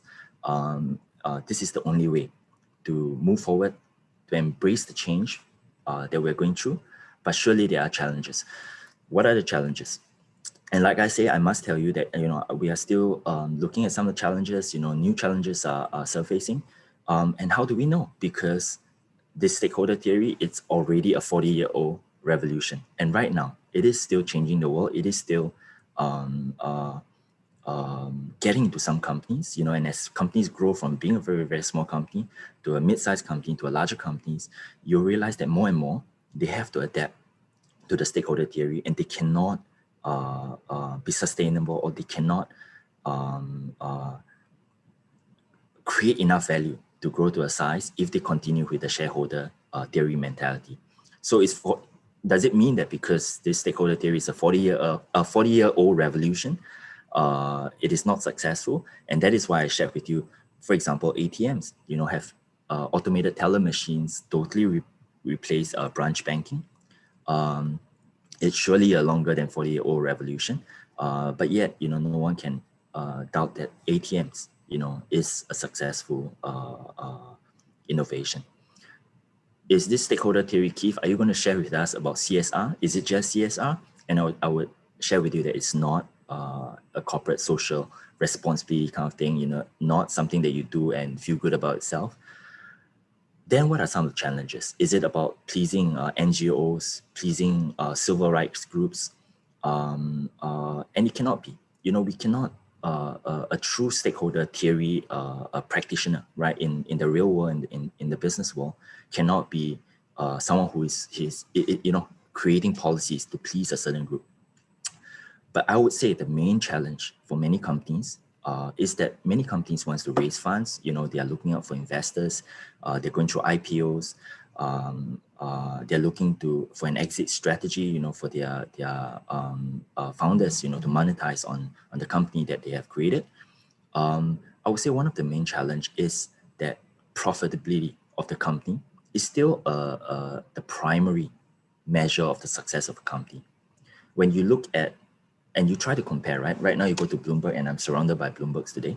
If you go to Bloomberg and you research a company, do you see the social responsibility index of a certain company? Do you see the happiness index, the employee happiness index of the company? Do you see the supplier sustainable practices of a target company that you're researching? You don't really see that, right? You see right now that profitability is still the primary measure, and that's a major challenge. And to relook that, we kind of have to question, our accounting standards. When we do accounting, why are we looking at only the financial measures, the acidity ratios of a company, the price to book ratios, price to earning ratios of a company, when we know that we cannot be just looking at financial figures to please the shareholders? And that is I would say, a very, very narrow way of looking at a company. It's not a wrong way to look at a company, it's correct, but you're looking at it in a very single faceted manner. All right, so what are applications, to starting a business? When new SMEs pop up, we have to look at, are they conscious of their purpose of starting a business? Is there a mission statement? Is there a vision that they want for the business? And right now you're thinking, Keeve, look, I'm a student, someday I'm going to get a job, even if I start a small company, I'm not going to be thinking about saving the world, saving the planet, making employees happy. My purpose is to make money. And that is not a wrong purpose. It just cannot be the primary sole purpose and a deciding factor in every decision you make. All right, so I want to show you in the next few slides that there are no conflicts. Or even if there will be ways to solve it. Okay, so what are stakeholders? I think it is not a difficult concept to understand, but I just want to show you that besides your internal stakeholders, right, which is your owner, right, the boss of the company, your manager, your supervisor, the employees, there are also external stakeholders, right? And the corporate, the business that you're in, the FI, the financial institution that many of you would join, is right in the center of it, right, where you have to face your customers, your suppliers, society, creditors, governments, shareholders. These are all external stakeholders that you have to manage and strive, for to create value for every one of them. All right. So if you look at this, how do you please your manager and please your customer at the same time? Or okay, if you are a mid, someday, many of you, especially because you're from, I noticed from the top universities around the world, if you become a mid-level manager and you're trapped between your supervisor and your employees, is there a way that you can understand, the idea and the concept of stakeholder management and stakeholder value maximization, that you're able to please both of them? All right, so these are things that I think we have to start thinking about. And not just that, are you able to do it in a fashion and a manner to create policies for your department or your division that will please your creditors, please society, please the government, and please your suppliers in the same time? Or are you always out to I always call it, right, in the different departments that I run, I would tell them to stop squeezing the toothpaste. Don't shortchange a certain part of the toothpaste and squeeze value to create something that I want to see, right? Some results I want to see, but you shortchange another part of the process. So we have to learn that value creation is about finding the intersection, finding where the interest of all your stakeholder lies and finding the sweet spot. And it is not about making trade-offs. A lot of people think, okay, when it comes to ESG, environments, social and governance, it is about doing good work. We create a lot of carbon emissions. We create a lot of pollution. Let's pay a sin tax, right? We pay for our sins, and let's do some community work. Let's do a CSR. Let's every year let's donate $2 million, to the different causes, and then make our corporation look a bit good, make our department look a bit good. Let's go, and print some red T-shirts, and let's do some social work, So we pay for our sins, but the trade-off is, of course, we have to take one day off our work. Let's go and deliver some food packets, to the needy and the less fortunate. The trade-off is, of course, then our P&L, our profit and loss, our net profit for the year will drop by 2 million because we made a donation of 2 million. But does it have to be? Because if you as a manager in the future, you as an employee, as a worker, as a contributor in the company you work for, if you're looking for trade-offs, then you will surely find the trade-offs. All right? So I'm challenging everyone here today, as a mindset. Can we look for value creation? Can we look for intersection of interest between the stakeholders to find the sweet spot to benefit all the stakeholders. All right, so very quickly, I want to share with you one of the case studies that I think this was in the Harvard Business Review or a case study that sparked my personal journey. So it was this case study that caused me to become a Ben and Jerry lover. You know, I used to always order ice cream for my kid, my family, and I always order the cheaper ice creams. Right? I always order, I think, I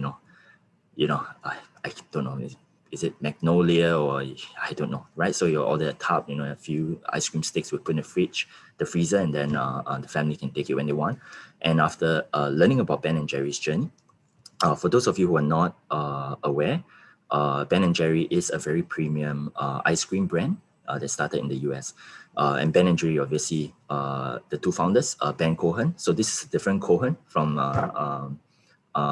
what Zhang has shared with you on point 72. But I believe the more famous more famous Cohen, and then Jerry Greenfield, the two founders of Ben and Jerry's ice cream. So Cohen, in focusing on the three mission statements of the company, they set themselves up to when they decide to sell ice creams during the cold winter in their country. It was very surprising. The more that they wanted to give back, right? He said, what a strange thing we were discovering. And they were discovering. It was not something that they knew, but it was something that came from the heart. As our business supports the community supports us back. All right, so we're going to look at what are some of the things that he did. There were many, many things, right, that Ben and Jerry did for the government, did for the their stakeholders in the community. But these were, some of the things that I just want to quickly touch on. So they had a foundation, Ben and Jerry Foundation, that donated a fixed percentage of their earnings. They did Peace Pop, which is a popsicle and ice cream bar on stick, that they also donated some of the proceeds. The last one is probably a bit more creative, right? When Ben and Jerry felt that the rainforest was being damaged, being cleared away, for economic development, they realized that people are not really seeing the value of green forest preservation. So they decided to harvest and to pay for rainforest nuts produced by this area that they wanted to preserve, and they marketed it as an ingredient for the ice cream that they sell. And so that created it created value. Or they showed that the rainforest is worth preserving because look, don't destroy it. I'm paying for it. I need it, and I'm selling it, and the company makes money. The rainforest is preserved. The customers are happy. The suppliers are happy. Okay, and this is a case study that's pretty interesting. I think it's a pretty good example to show you the intersection. How Ben and Jerry focused on finding the intersection between the different stakeholders. As you can see, there are many stakeholders here. And this is, I think it was 1985, because Waterbury plant. So I think it was 1985, Ben and Jerry moved their plant operations to Waterbury. And when they moved there, they realized that, business was really getting better. And, for ice cream plants, they have discharge, right? In any plants, every time you create something, there's always waste products. And they realized that, if they were to discharge the waste into the rivers, it would pollute the rivers.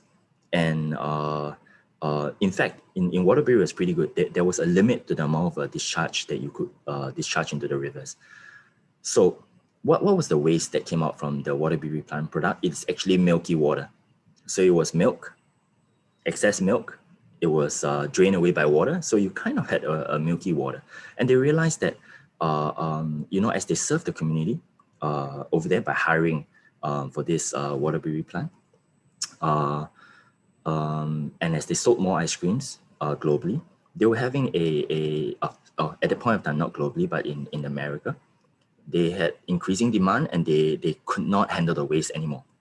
So what they did was they approached a local farmer, a pig farmer, and started to ask him if he could feed his pigs with the milky water. And then a deal was struck. But very, very soon, as demand increased, their waste increased, And the pig farmer realized that, hey, you know, I can't handle the milky water anymore. It's way too much. Even though it's free, you know, I don't really have to spend money buying as much animal feed for my pigs. But, you know, I just don't have enough pigs for your milky water. So what Ben and Jerry did was to extend a loan. So it wasn't a donation, it was a loan to the pig farmer. And at the time, 1985, it was $10,000.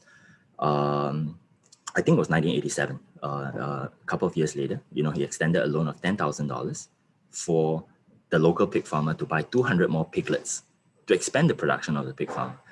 So in this very, very simple case study, you can see how Ben and Jerry sought to not pollute the environment, because if they polluted the environment without finding a solution, trust me that they will be taxed and they will be regulated and their business will be in decline. They understand that for their business to grow in a meaningful and scalable way, they have to make sure that they satisfy the stakeholders. Who was happy? The community was happy. The pig farmers were happy. Ben and Jerry was happy. The customers were happy. And of course, the pigs were very, very happy as well. Okay, I want to share something with you a bit closer to home. So I'm in Singapore. Unlike Raymond, who I believe is still in Hong Kong, and then Zhang in Xiamen right now. And this Lana Cakes thing, you know, there's so many examples in society right now. So I just decided to pick a very recent example of course, you know, with the COVID that's happening right now. Lana Cakes is a cake shop that has been around for the longest time in Singapore. I think 1960 something was, you know, it's just very, very old cake shop. It's one of the most difficult to buy chocolate cakes in Singapore. It's very, the queues are very long. If you walk in very often, you will not be able to buy. And so they don't really need the publicity. They don't really need you know, they're not really out for publicity. And the thing is that they're pretty near my house. So I occasionally buy from them and I always have to call. So recently, they decided, you know, when they saw a lot of news on how the TTSH is Tan Tock Seng Hospital, you know, TTSH recently had one of the more severe outbreaks of COVID, but now, of course, it's much better. And many of the workers, you know, they were on the news because, you know, they were being chased out by their landlords. You know, they were having a really, really tough time, even though they were serving the community. So guess what? Lana Cakes decided to deliver 30 chocolate cakes. And this got caught by it was not the local news media first. It was some very small stream media that noticed it, you know, and tipped off obviously by Tan Tock Seng Hospital. So they took all the photos, and it was just 30 chocolate cakes. And because I buy from them, I know one chocolate cake is $55. So 30 chocolate cakes is like $1,600 over. And if you see what happened next was a few days ago, Ho Ching. If you know Ho Ching is the CEO of Temasek Holdings in Singapore, one of the sovereign wealth funds in Singapore. And she's, of course, also the wife of our current Prime Minister of the country. And she shared this, right? She said, wow, Lana chocolate cakes baked with love. And with that, obviously, it's shared, you know, and many people see what they've done. And that is something that makes the community very happy and very proud of Lana Cakes. And I'm very, very proud of this cake shop. So I don't know how much time I have left. You know, I kind of lost count, but I'll try to finish off the last few slides.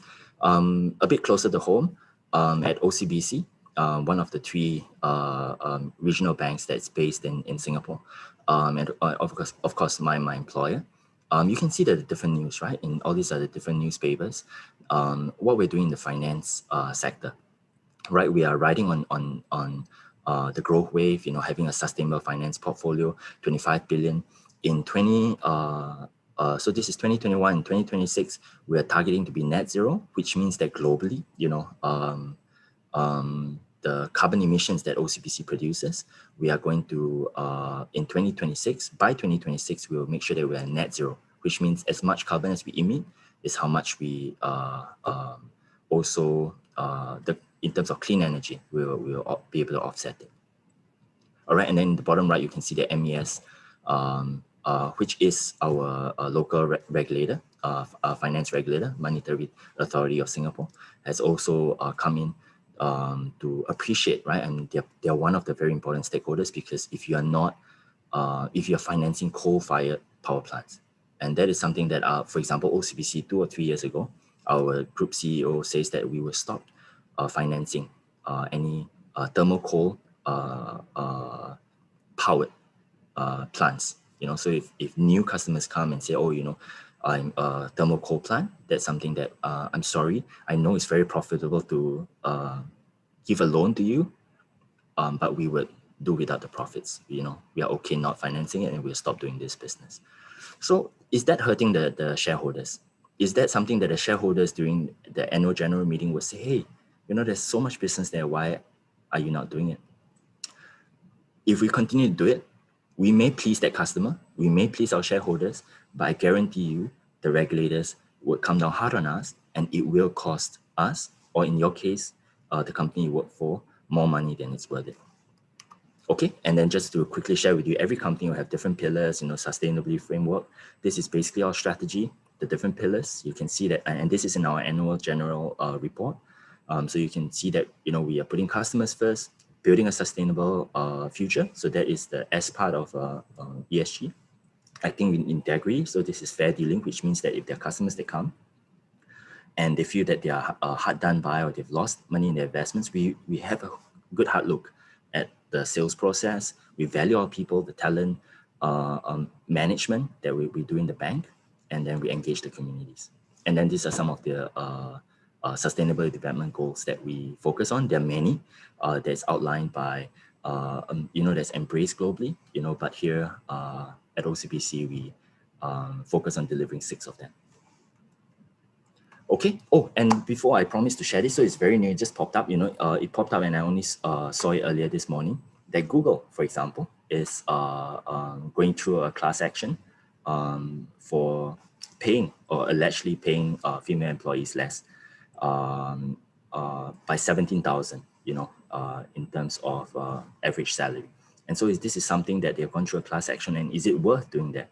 Or is it better to embrace the different stakeholders, including your employees at the workplace? Okay, I think I'm out of time, so I better pass the time back, and we'll take it further in the panel. Tim. Thank you, Mr. Tan, for the insightful sharing. I believe our audiences have learned more about what it takes to do good business from your sharing. And personally, I find that your point on trade-off is very inspiring. And I agree with you that instead of looking for trade-offs, we could always look for a balanced point among the interests of all stakeholders. So thank you for that. Now we shall move on to our last segment for today, the panel discussion. And we have also invited Dr. Xiao as the moderator for this segment. Dr. Xu is the academic mentor at the School of Risk and Actuarial Studies and the Actuarial Society in the University of New South Wales. She's also a chartered financial analyst and financial risk manager. Now, I'd like to invite Mr. Zhang, Mr. Tsang, and Mr. Tan to join Dr. Xu for this discussion and address some questions from our audience. Mr. Zhang, Mr. Tsang, and Mr. Tan, could you please turn on your camera so that we can have the discussion? Thank you. Sorry, this said I cannot start my video because the host has stopped it. Oh, could you wait for a while? We will do the logistics now.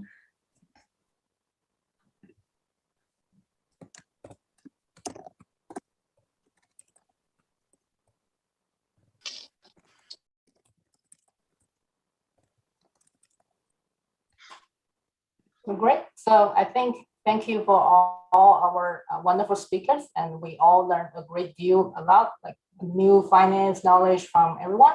I think we can actually initiate our panel discussion by covering some of the questions we received from the audience. So let's go backward. So from Mr. Tan, someone who's interested in sustainable finance industry, what are the financial products or services that have been designed to push for the net zero goals? So basically, from an environmental sustainability point of view, do you think there are any particular financial products or services that can be designed or developed? Yeah, I think that's a good question. I actually think that the question hit the nail on the head. I don't think there is one that you should look for. You know, we should really treat sustainable finance, and I'm very, very happy that you're interested in sustainable finance, but it should not be, oh, is there a particular segment or product that will support this? It should be all products. It should be at the very, very heart of what we do. It does not matter if you enter transaction banking, if you know, and I can share this because OCBC has just announced that we are going to increase our transaction bankers by a lot. You know, in fact, it's such a hot topic right now. They say that if you want to get into banking, please do transaction banking because OCBC will surely hire you. And I see headcounts being cut everywhere in different banks, in different divisions, in different departments, but transaction banking is increasing. If you get into it, can you say that, oh, I cannot support sustainable finance from there? Surely you can, right? So surely as a transaction banker, you are able to do your part over there. But if you really say, okay, Keeve, you know, like enough of the Guanfang, you know, the political correct answer, what's the fastest way? You know, I think you can look for some of the initiatives that's supported by government. Anything that it's worth doing, that protects the environment, protects the people, protects the community, very often it's started, and people who are powerful enough and well-funded enough are the governments. Just last week, and I'm really excited about this, you know, SGX has collaborated, so Singapore Exchange has collaborated with DBS and one of our peer banks, Temasek, to launch CIX, you know, that supports or provides a platform. And CIX is an exchange, you know, for carbon emissions trading. So it is used for carbon credits trading. So if you don't know what carbon credits are, you should find out. And immediately, right, this is an industry that you can go into. It's going to be very big. It's going to be traded as a derivative. It's going to be traded as a spot, you know, and if you're part of this, I'm sure, you know, it is going to be something that will grow very, very big. Interesting, thank you. I think Tesla has a lot of like carbon credit from what I learned from the news. Yeah, thank you. Raymond, Mr. Raymond, Raymond Tsang, Mr. Zhang, do you have anything to add, like from the regulator point of view, how these can be combined with fintech? Do you think is there something we can actually develop for the future generation, maybe the regulation tech kind of stuff? Yeah, I think together with the industry, the regulator has to have to move in the same pace as well. Like they need to get like tech savvy, and like in order to upkeep, like if they don't know how to utilize the tech, how can they regulate the industry that's utilizing a lot of tech? So they have to get up to speed as well. And I know like many of the regulators are very upfront, like in embracing technology, like treating that as a useful tool, so that like they can keep in pace with the industry. And I don't think it's a push and pull thing. Like it's not like the industry has this, so the regulators has to like were pressured to obtain that level. It's more like they need that so that like they can make the habitat better for themselves, for the economy, and for everyone. Thank you. Mr. Zhang, do you have anything yet? Yeah, sure. So from a slightly different angle, in terms of talent acquisition, I think, you know, because more and more people, especially top talents, are paying attention to ESG. I think, you know, recently, and I mean in recent a couple of years, asset management companies, including hedge funds, started to look at ESG. So, you know, I know of some hedge fund never invest in casinos. I know some hedge fund never invest in cigarette companies. So, you know, they do ESG also because they want to acquire the real top talent. Yes, that's interesting to know that. Actually, we have another question from our audience. Mr. Tsang, the audience is curious that under the current development of fintech, will the traditional finance industry be challenged, and how it can survive or transit its business model to adapt the new technology? Yeah, that's a good question. I think it's not matter of like if they will be challenged. They're already being challenged pretty viciously. I think like just like the regulators and everyone or every stakeholders, they pretty much have to like keep up with the pace. If they are not adopting like enough or sufficient technology to keep in the competition, like it's going to be, they're going to be losing customer or losing profit as well. So as a traditional bank, I know it's difficult because they have like so much inertia, or they have been doing things for so long that it's been working well. But as I've said, like we can't get too comfortable with where we are, or like how well we've been doing. Like we have to look forward so that like we embrace the changes that's like either being forced on us, or being like that we maintain the competitiveness that we need to adopt new changes as well. And feel free to call me Raymond. We don't have to be that formal. Yeah. Thank you, Raymond. Thank you. Yep. So we know that I think the majority of our audience would be Chinese students, or at least like trying to get some Chinese background. So some of them are really particularly interested in the Greater China market. We know China, the government, the regulators are quite advanced in regulating these fintech technologies, like the end group, the thing happened last year, right? And we know that. So what do you think of the future of the like central bank digital currencies in China, or just in general perspective, like the China regulators, what perspective in the fintech perspective?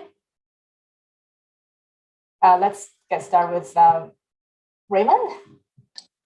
I clicked the unmute button and you observed that, I guess. I think I guess we probably want to separate the digital currency or cryptocurrency. Well, even though they look very familiar, but I guess for the CBDC, the central bank digital currencies, is officially launched by the central bank or by the government. So like there are already tests, like, or pilot cities testing that digital currency usage and transaction and that. I think that's going to go a long way, like because like now we're handling e-payment already, like with our mobile phone or anything. It's just in a matter of like e-payment of different like platforms. But now the central bank or the official is coming out to say, well, this is the like official digital currency like of the country. So I think that's going to be a strong push, and if the results come out well, like that could get very commonly used or get popular in a very quick pace. In terms of crypto, I understand that like recent policy has been like shutting down the mining, transaction, and even financial institutions funding crypto. So that has been a very sensitive topic. Many years ago, like ICO was stopped, like initial coin offering was stopped. So like in terms of that, I think as like a crypto, like that's why in my presentation I kept mentioning crypto asset instead of like cryptocurrency, because I think especially in China, like it would take some effort and understanding and maybe like a lot of time to if it ever comes to that, to accept that as a currency when it's not backed by a central bank or or jurisdiction. So like for a public chain to create something that's recognized as a currency, I think it may take some time to accept that by it may take some time for regulators to officially accept that if they ever come to that. So for China, it's more like I think the regulators are more concerned about the stability and safety of the economy and investors instead of like a technological breakthrough in this currency aspect. Thank you, Raymond. Keeve, do you have anything to share with us? Yeah, I think it's very valid points. I am interested in the blockchain technology. I do think and please, right, the views are my own views, so they don't represent the views of my employer. For the entire presentation of this conversation, but I am bullish on the blockchain technology. So really, blockchain it's more than just crypto currency. It is the crypto assets. It is I think at the very essence, distributed ledger. So it is about I think there are challenges, to the regulations and the reason why regulations have come. down hard and strong. And I actually attended a course in MIT, that is taught by basically someone from the Federal Reserve, and he is now, I think, the current president of the SEC, the Securities Exchange Commission. And the reason why, in the past it wasn't regulated, it was because it simply wasn't big enough. And even right now, it's if you put things in perspective of gold or precious metals, you put it into perspective of fiat currency. So fiat currency is the cash, the foreign exchanges that we use. It's still very, very small. Please do not, for anyone here to think that, any of the cryptocurrencies are so large. It is still not. But why is it being regulated? It's regulated again because of stakeholders. It is because, exactly like what Raymond says, is it harming the investment population? Is it harming the government? Is it harming the revenues of the government? And these are things that, when this technology surfaces, and it's not a new technology, by the way, but when people start to use it as an exchange for value, and that's what FX or foreign exchange is about, and when they start using it to move money out of territories, that becomes a cause of concern. Thank you. Mr. Zhang, would you want to share with us? You can just call me Kai or Joseph. Kai. Yeah. Thank you. Okay, so actually, to be honest, I'm not very familiar with these topics, but I think I can share a couple of encounters of myself to address this point. So first, I strongly echo with Professor Zhang in terms of we should regard cryptocurrency or crypto asset and digital currency as different things. So once I look at a interview of someone working at the Korean Central Bank, and he used the word fraud to describe crypto assets. So he's really opposing to it. So from that encounter, I know that the mainstream or the central banks is not very friendly to the crypto assets. And the second encounter I would like to share is I used to had an interview with Mr. Leon Cooperman. If you don't know about him, Mr. Leon Cooperman is a very famous billionaire hedge fund in Wall Street. So he even threw the F word towards crypto asset, and he said, he is holding a very, negative view towards, crypto assets. So, the mainstream, I think, and people around me, which are mostly finance guys in Wall Street or in Lujiazui, they many of them are still holding negative views on crypto assets. Thank you, Kai. I think the next two questions will be more relevant to you, like for the hedge fund performance. So there's a question about the hedge fund historical performance that the audience wanted to know, like where they can, in general, find hedge fund performance. For example, the long-short equity fund, the name of Korean individual decentralized analyst, what's the channel name? Yeah, I think the audience wanted to do some research on his own. Yeah, that's a very good question, and the reality is hedge fund industry is somewhat secretive to many people, and many hedge funds, they just do not disclose their performance.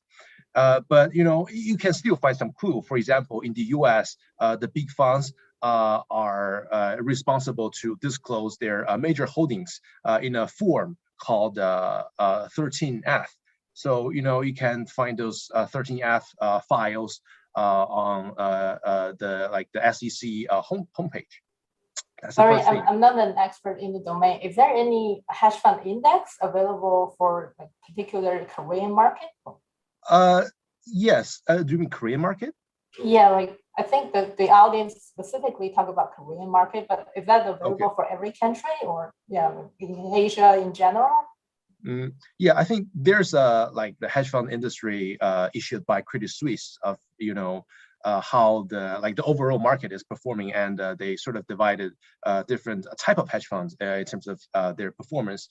But in Korea, I don't think there's any official or high highly reliable index towards hedge fund. I see. Thank you. There's another question about how do you identify to detect kind of the early signals that some hedge fund is over leveraged, like taking too much debt? How do you tell that? Well, that's another very difficult question, I like to say. So, it's, to learn about the specific performance of a hedge fund is, already hard. So if you are able to acquire information about the performance, if you see the performance, fluctuate a lot, quarter of quarter, or over year and year, that's kind of a signal of that fund is using very high leverage. But in hedge fund industry, a lot of things become famous because of word of mouth. So if you do some due diligence, or if you cold call someone working in the hedge fund industry, you might be able to learn some insightful information about each fund. Thank you. We got another question. I think it might be like more in general. What's the role of traditional payment technology firms against fintech on new payment? On what grounds they are currently collaborating, or they are currently competing against each other? Let's get started with Raymond. Okay. It's hard to generalize, but in general, if you're talking like traditional payment or like incumbent payment firms, like as a user, as a customer, like very often we went to I don't know, money transfer shops or even banks. Like if we need to do an overseas transfer, like always strikes me that it takes so long, and there's a hefty charge. And sometimes the bank has to hold the money for a period of time. Like, no offense against traditional banks, but like it's just meant like when we do a equities trade or other securities trade, it's like settled within a reasonable amount of time. But when we do a wire transfer or like something like that, it's costly, and it's also taking a lot of time. So it's pinpoint like this that create the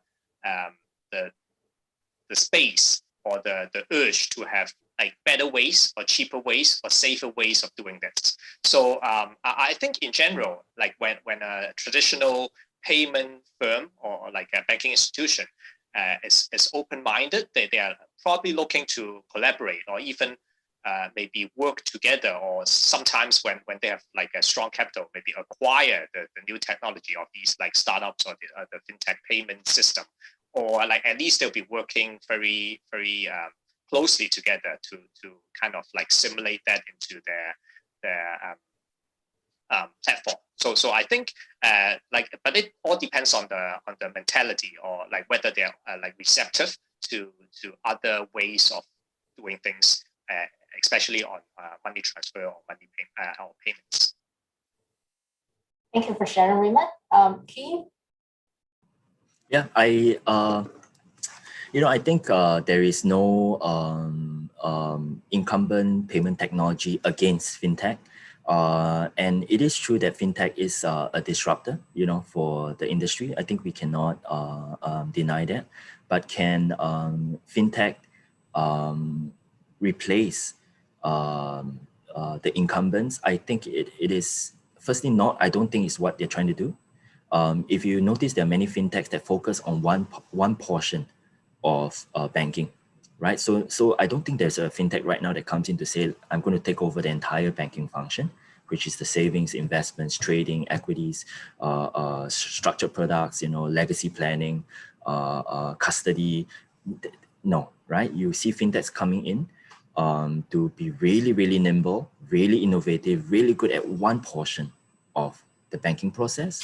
And even if you look at Kakao or Line, right, we started as a communications kind of messaging app and taxi hailing kind of app, and then slowly going to lending. You realize that they look after a very small portion, and it's always usually it'll be really good. Like if you're like Grab or Kakao that does 3 of it. For example, you have a wallet. So it takes a wallet function that holds small amounts of money. It does payments. So because of the user base, you're able to transfer money easily. But when you've grown big enough, and even if you look at WeChat, Tencent, do you know where they get the funds from? So even though a lot of us think that these companies are of the super apps are very wealthy, if you look at WeChat Pay, most of the funding comes from the top 4 banks in China. And because every time they extend, for example, a micro loan to a SME or micro loan to so a small business or even an individual, they can do that very well. In fact, their pricing model is a lot better than incumbent bank that does credit reports, people looking at the credit proposal, goes to credit officer. Like what Raymond said, they use neural networks, right? They do machine learning to know that, oh, okay, you're a WeChat user, that you stay in a certain area, the consumption pattern is you always go to the night market to buy a 5 renminbi bowl of Suan La Fen, versus someone who's always going to a restaurant and spending big. You kind of know and fully pays his bills on time. You kind of know that this is more creditworthy. So I think fintechs are able to work on their risk to reward ratio a lot better because they know a lot more about the customers using big data and AI. But where do the funds come from? Where do people trust to put most of their assets with? I mean, if you ask Raymond or Zhang, with a lot of funds, I'm sure, do they put $500,000 USD in their Starbucks wallet card? Do they put it in their WeChat, or do they put it into their ICBC, BOC, HSBC?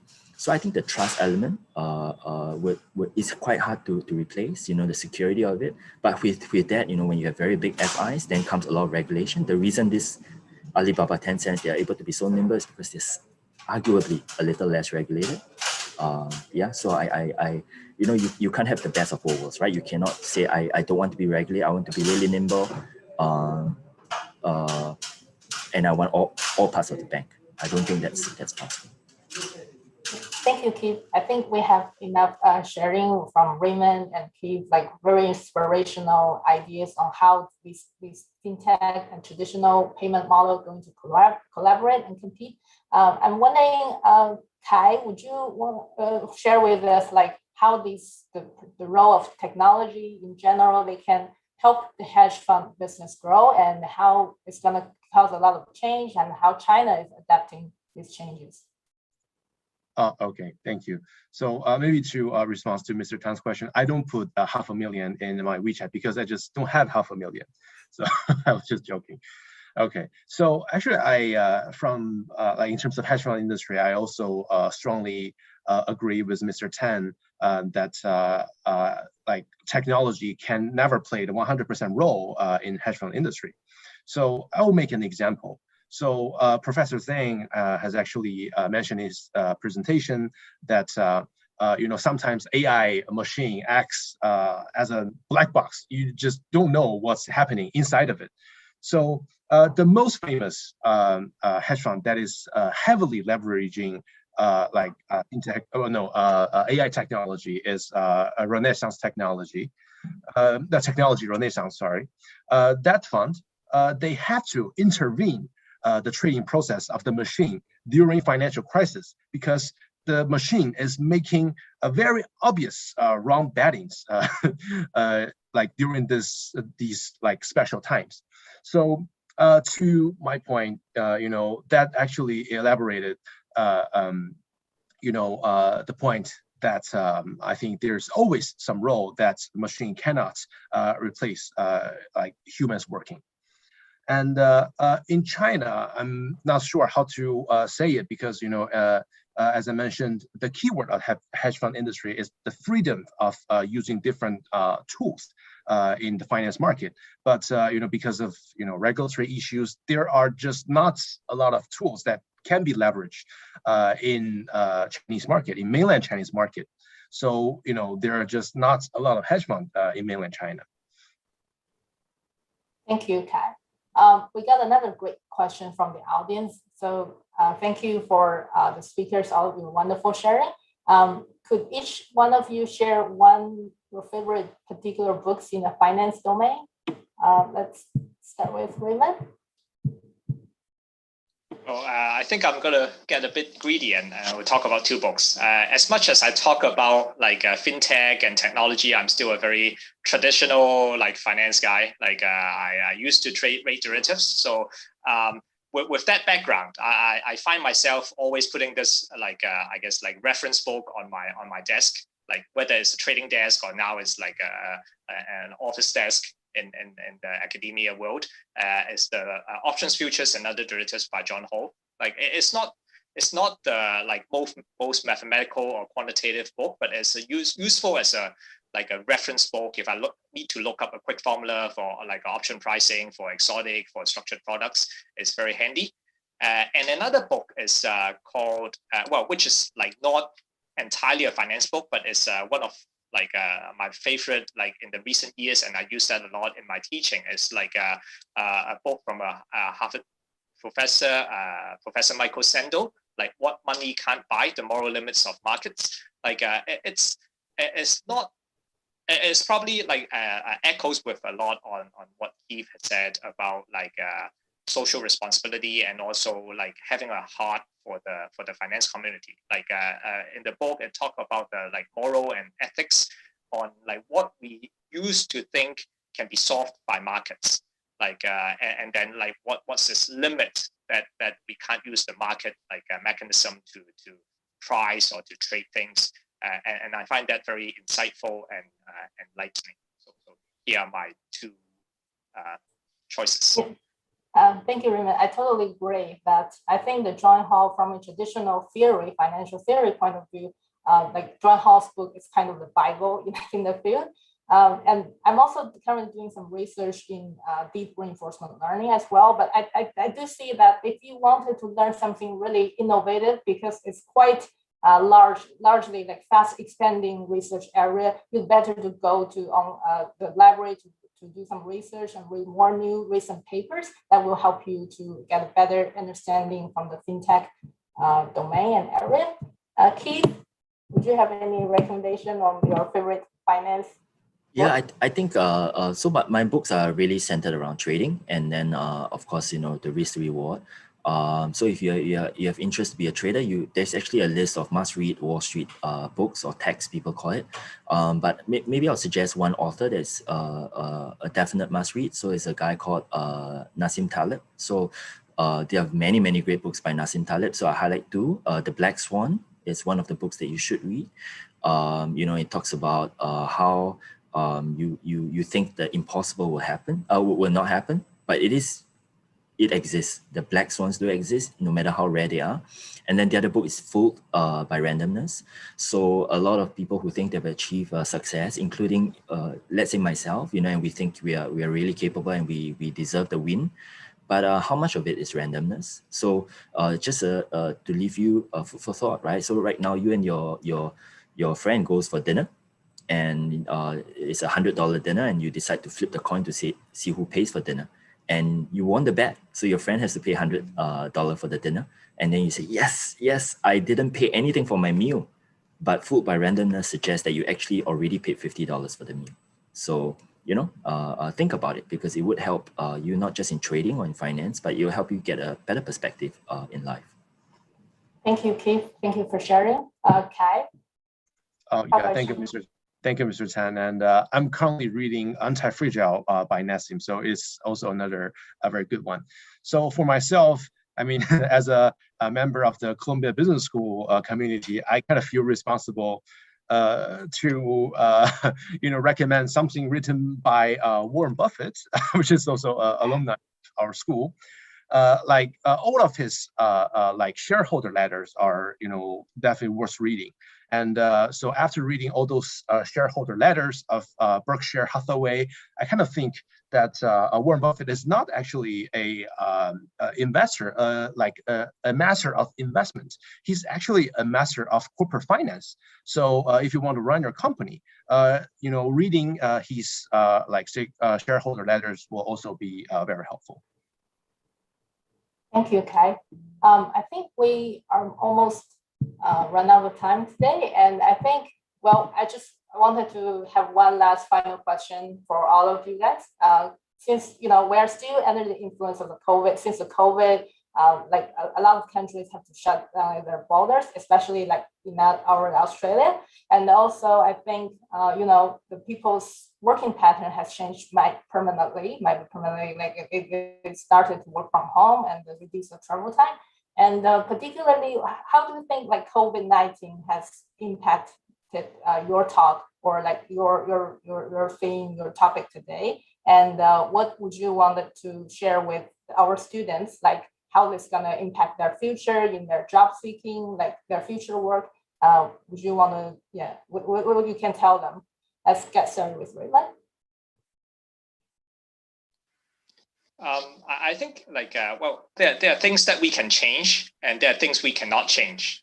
So I think COVID is somewhat like, this happened. Like, although we do our best in keeping like all the like public hygiene and like getting vaccinations and all that, like we do our part to do it. But like how the pandemic is rolling out or how that develops, we can't have too much control on that.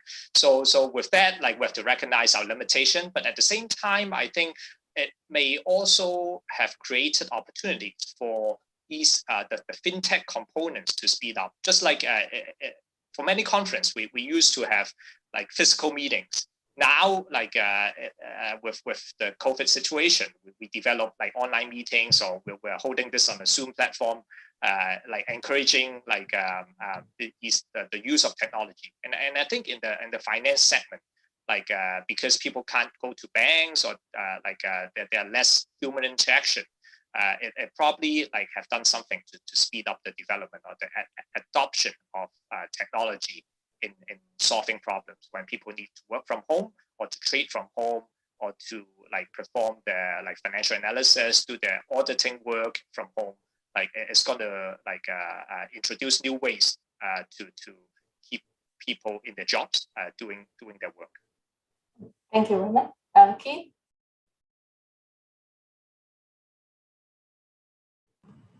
Sorry, I couldn't get myself unmuted. Yeah, I think because a lot of the people here are students, I think it's an important question, but I just really want to say that, it is an unfortunate situation, but I want to encourage all the students, to treasure it. There are many good that can come out of this situation. I know a lot of you are very sad that, if you're on internship, you cannot even go to the office. A lot of interns here at OCBC cannot come in, because we want to reserve the quota for people, full-time staff. And you may be thinking, I wasted an internship, because I can't even go office, I can't meet people. You are very concerned, after you graduate, can you find jobs? But I want to encourage you, don't be. I want to say that, I've been through, I think, a lot of things in life, and even the bad things, right? Don't let it go to waste. The unfortunate things, I think there are many lessons we can learn from it. There's a lot of good can come out of the situation. Spend more time with your family, because I know a lot of you are excited to enter the workforce, but someday you're going to look back, and if you don't treasure this time with your family, you may say like, I wish I did spend more time with them. Take the time to upgrade yourself. So if you have more time because you spend less time commuting, go and take extra courses. And that shows your future employers that, hey, actually you're not someone that moan, but you're someone who knows how to make use of opportunities. So don't let this crisis stop you from taking it as an opportunity, right? So try to maximize it. Thank you, Keeve. Kai, if you want to. Yeah, thank you. So actually, I want to quote a very famous book. I don't remember the exact title, but it's called "Who Took My Cheese." So it's a book of of changes. The main idea of the book is don't be afraid of changes. So as the situation change, you just take the situation and then do your best in that situation with all the limits you have.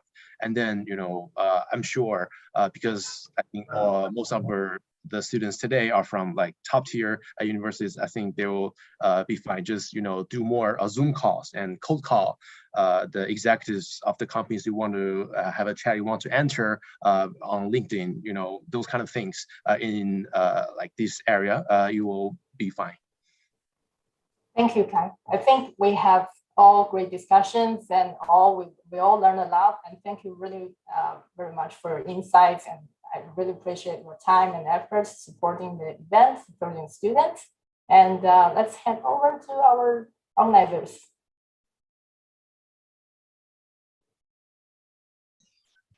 Thank you all for the great discussion. With that, we have come to the end of today's session on general finance. Thank you all for your support and participation so far. We hope that it's been a fulfilling session for you. And again, this is the first out of our 3 sessions for the 2021 China Summit. You can check out our programs by scanning the first QR code here. Another session tomorrow morning will be on finance and investment. And the last session tomorrow afternoon will be on technology and innovation. You're also welcome to follow our WeChat page, Instagram, and LinkedIn page, and stay tuned for our future events and opportunities. You could take a screenshot of this slide and refer to it later. Last but not least, have a nice day, stay safe, and we hope to see you again tomorrow. Thank you. Thank you, everyone. Thank you. Thank you. Thank you, everyone. Bye, everyone. Bye. Thank you. Bye.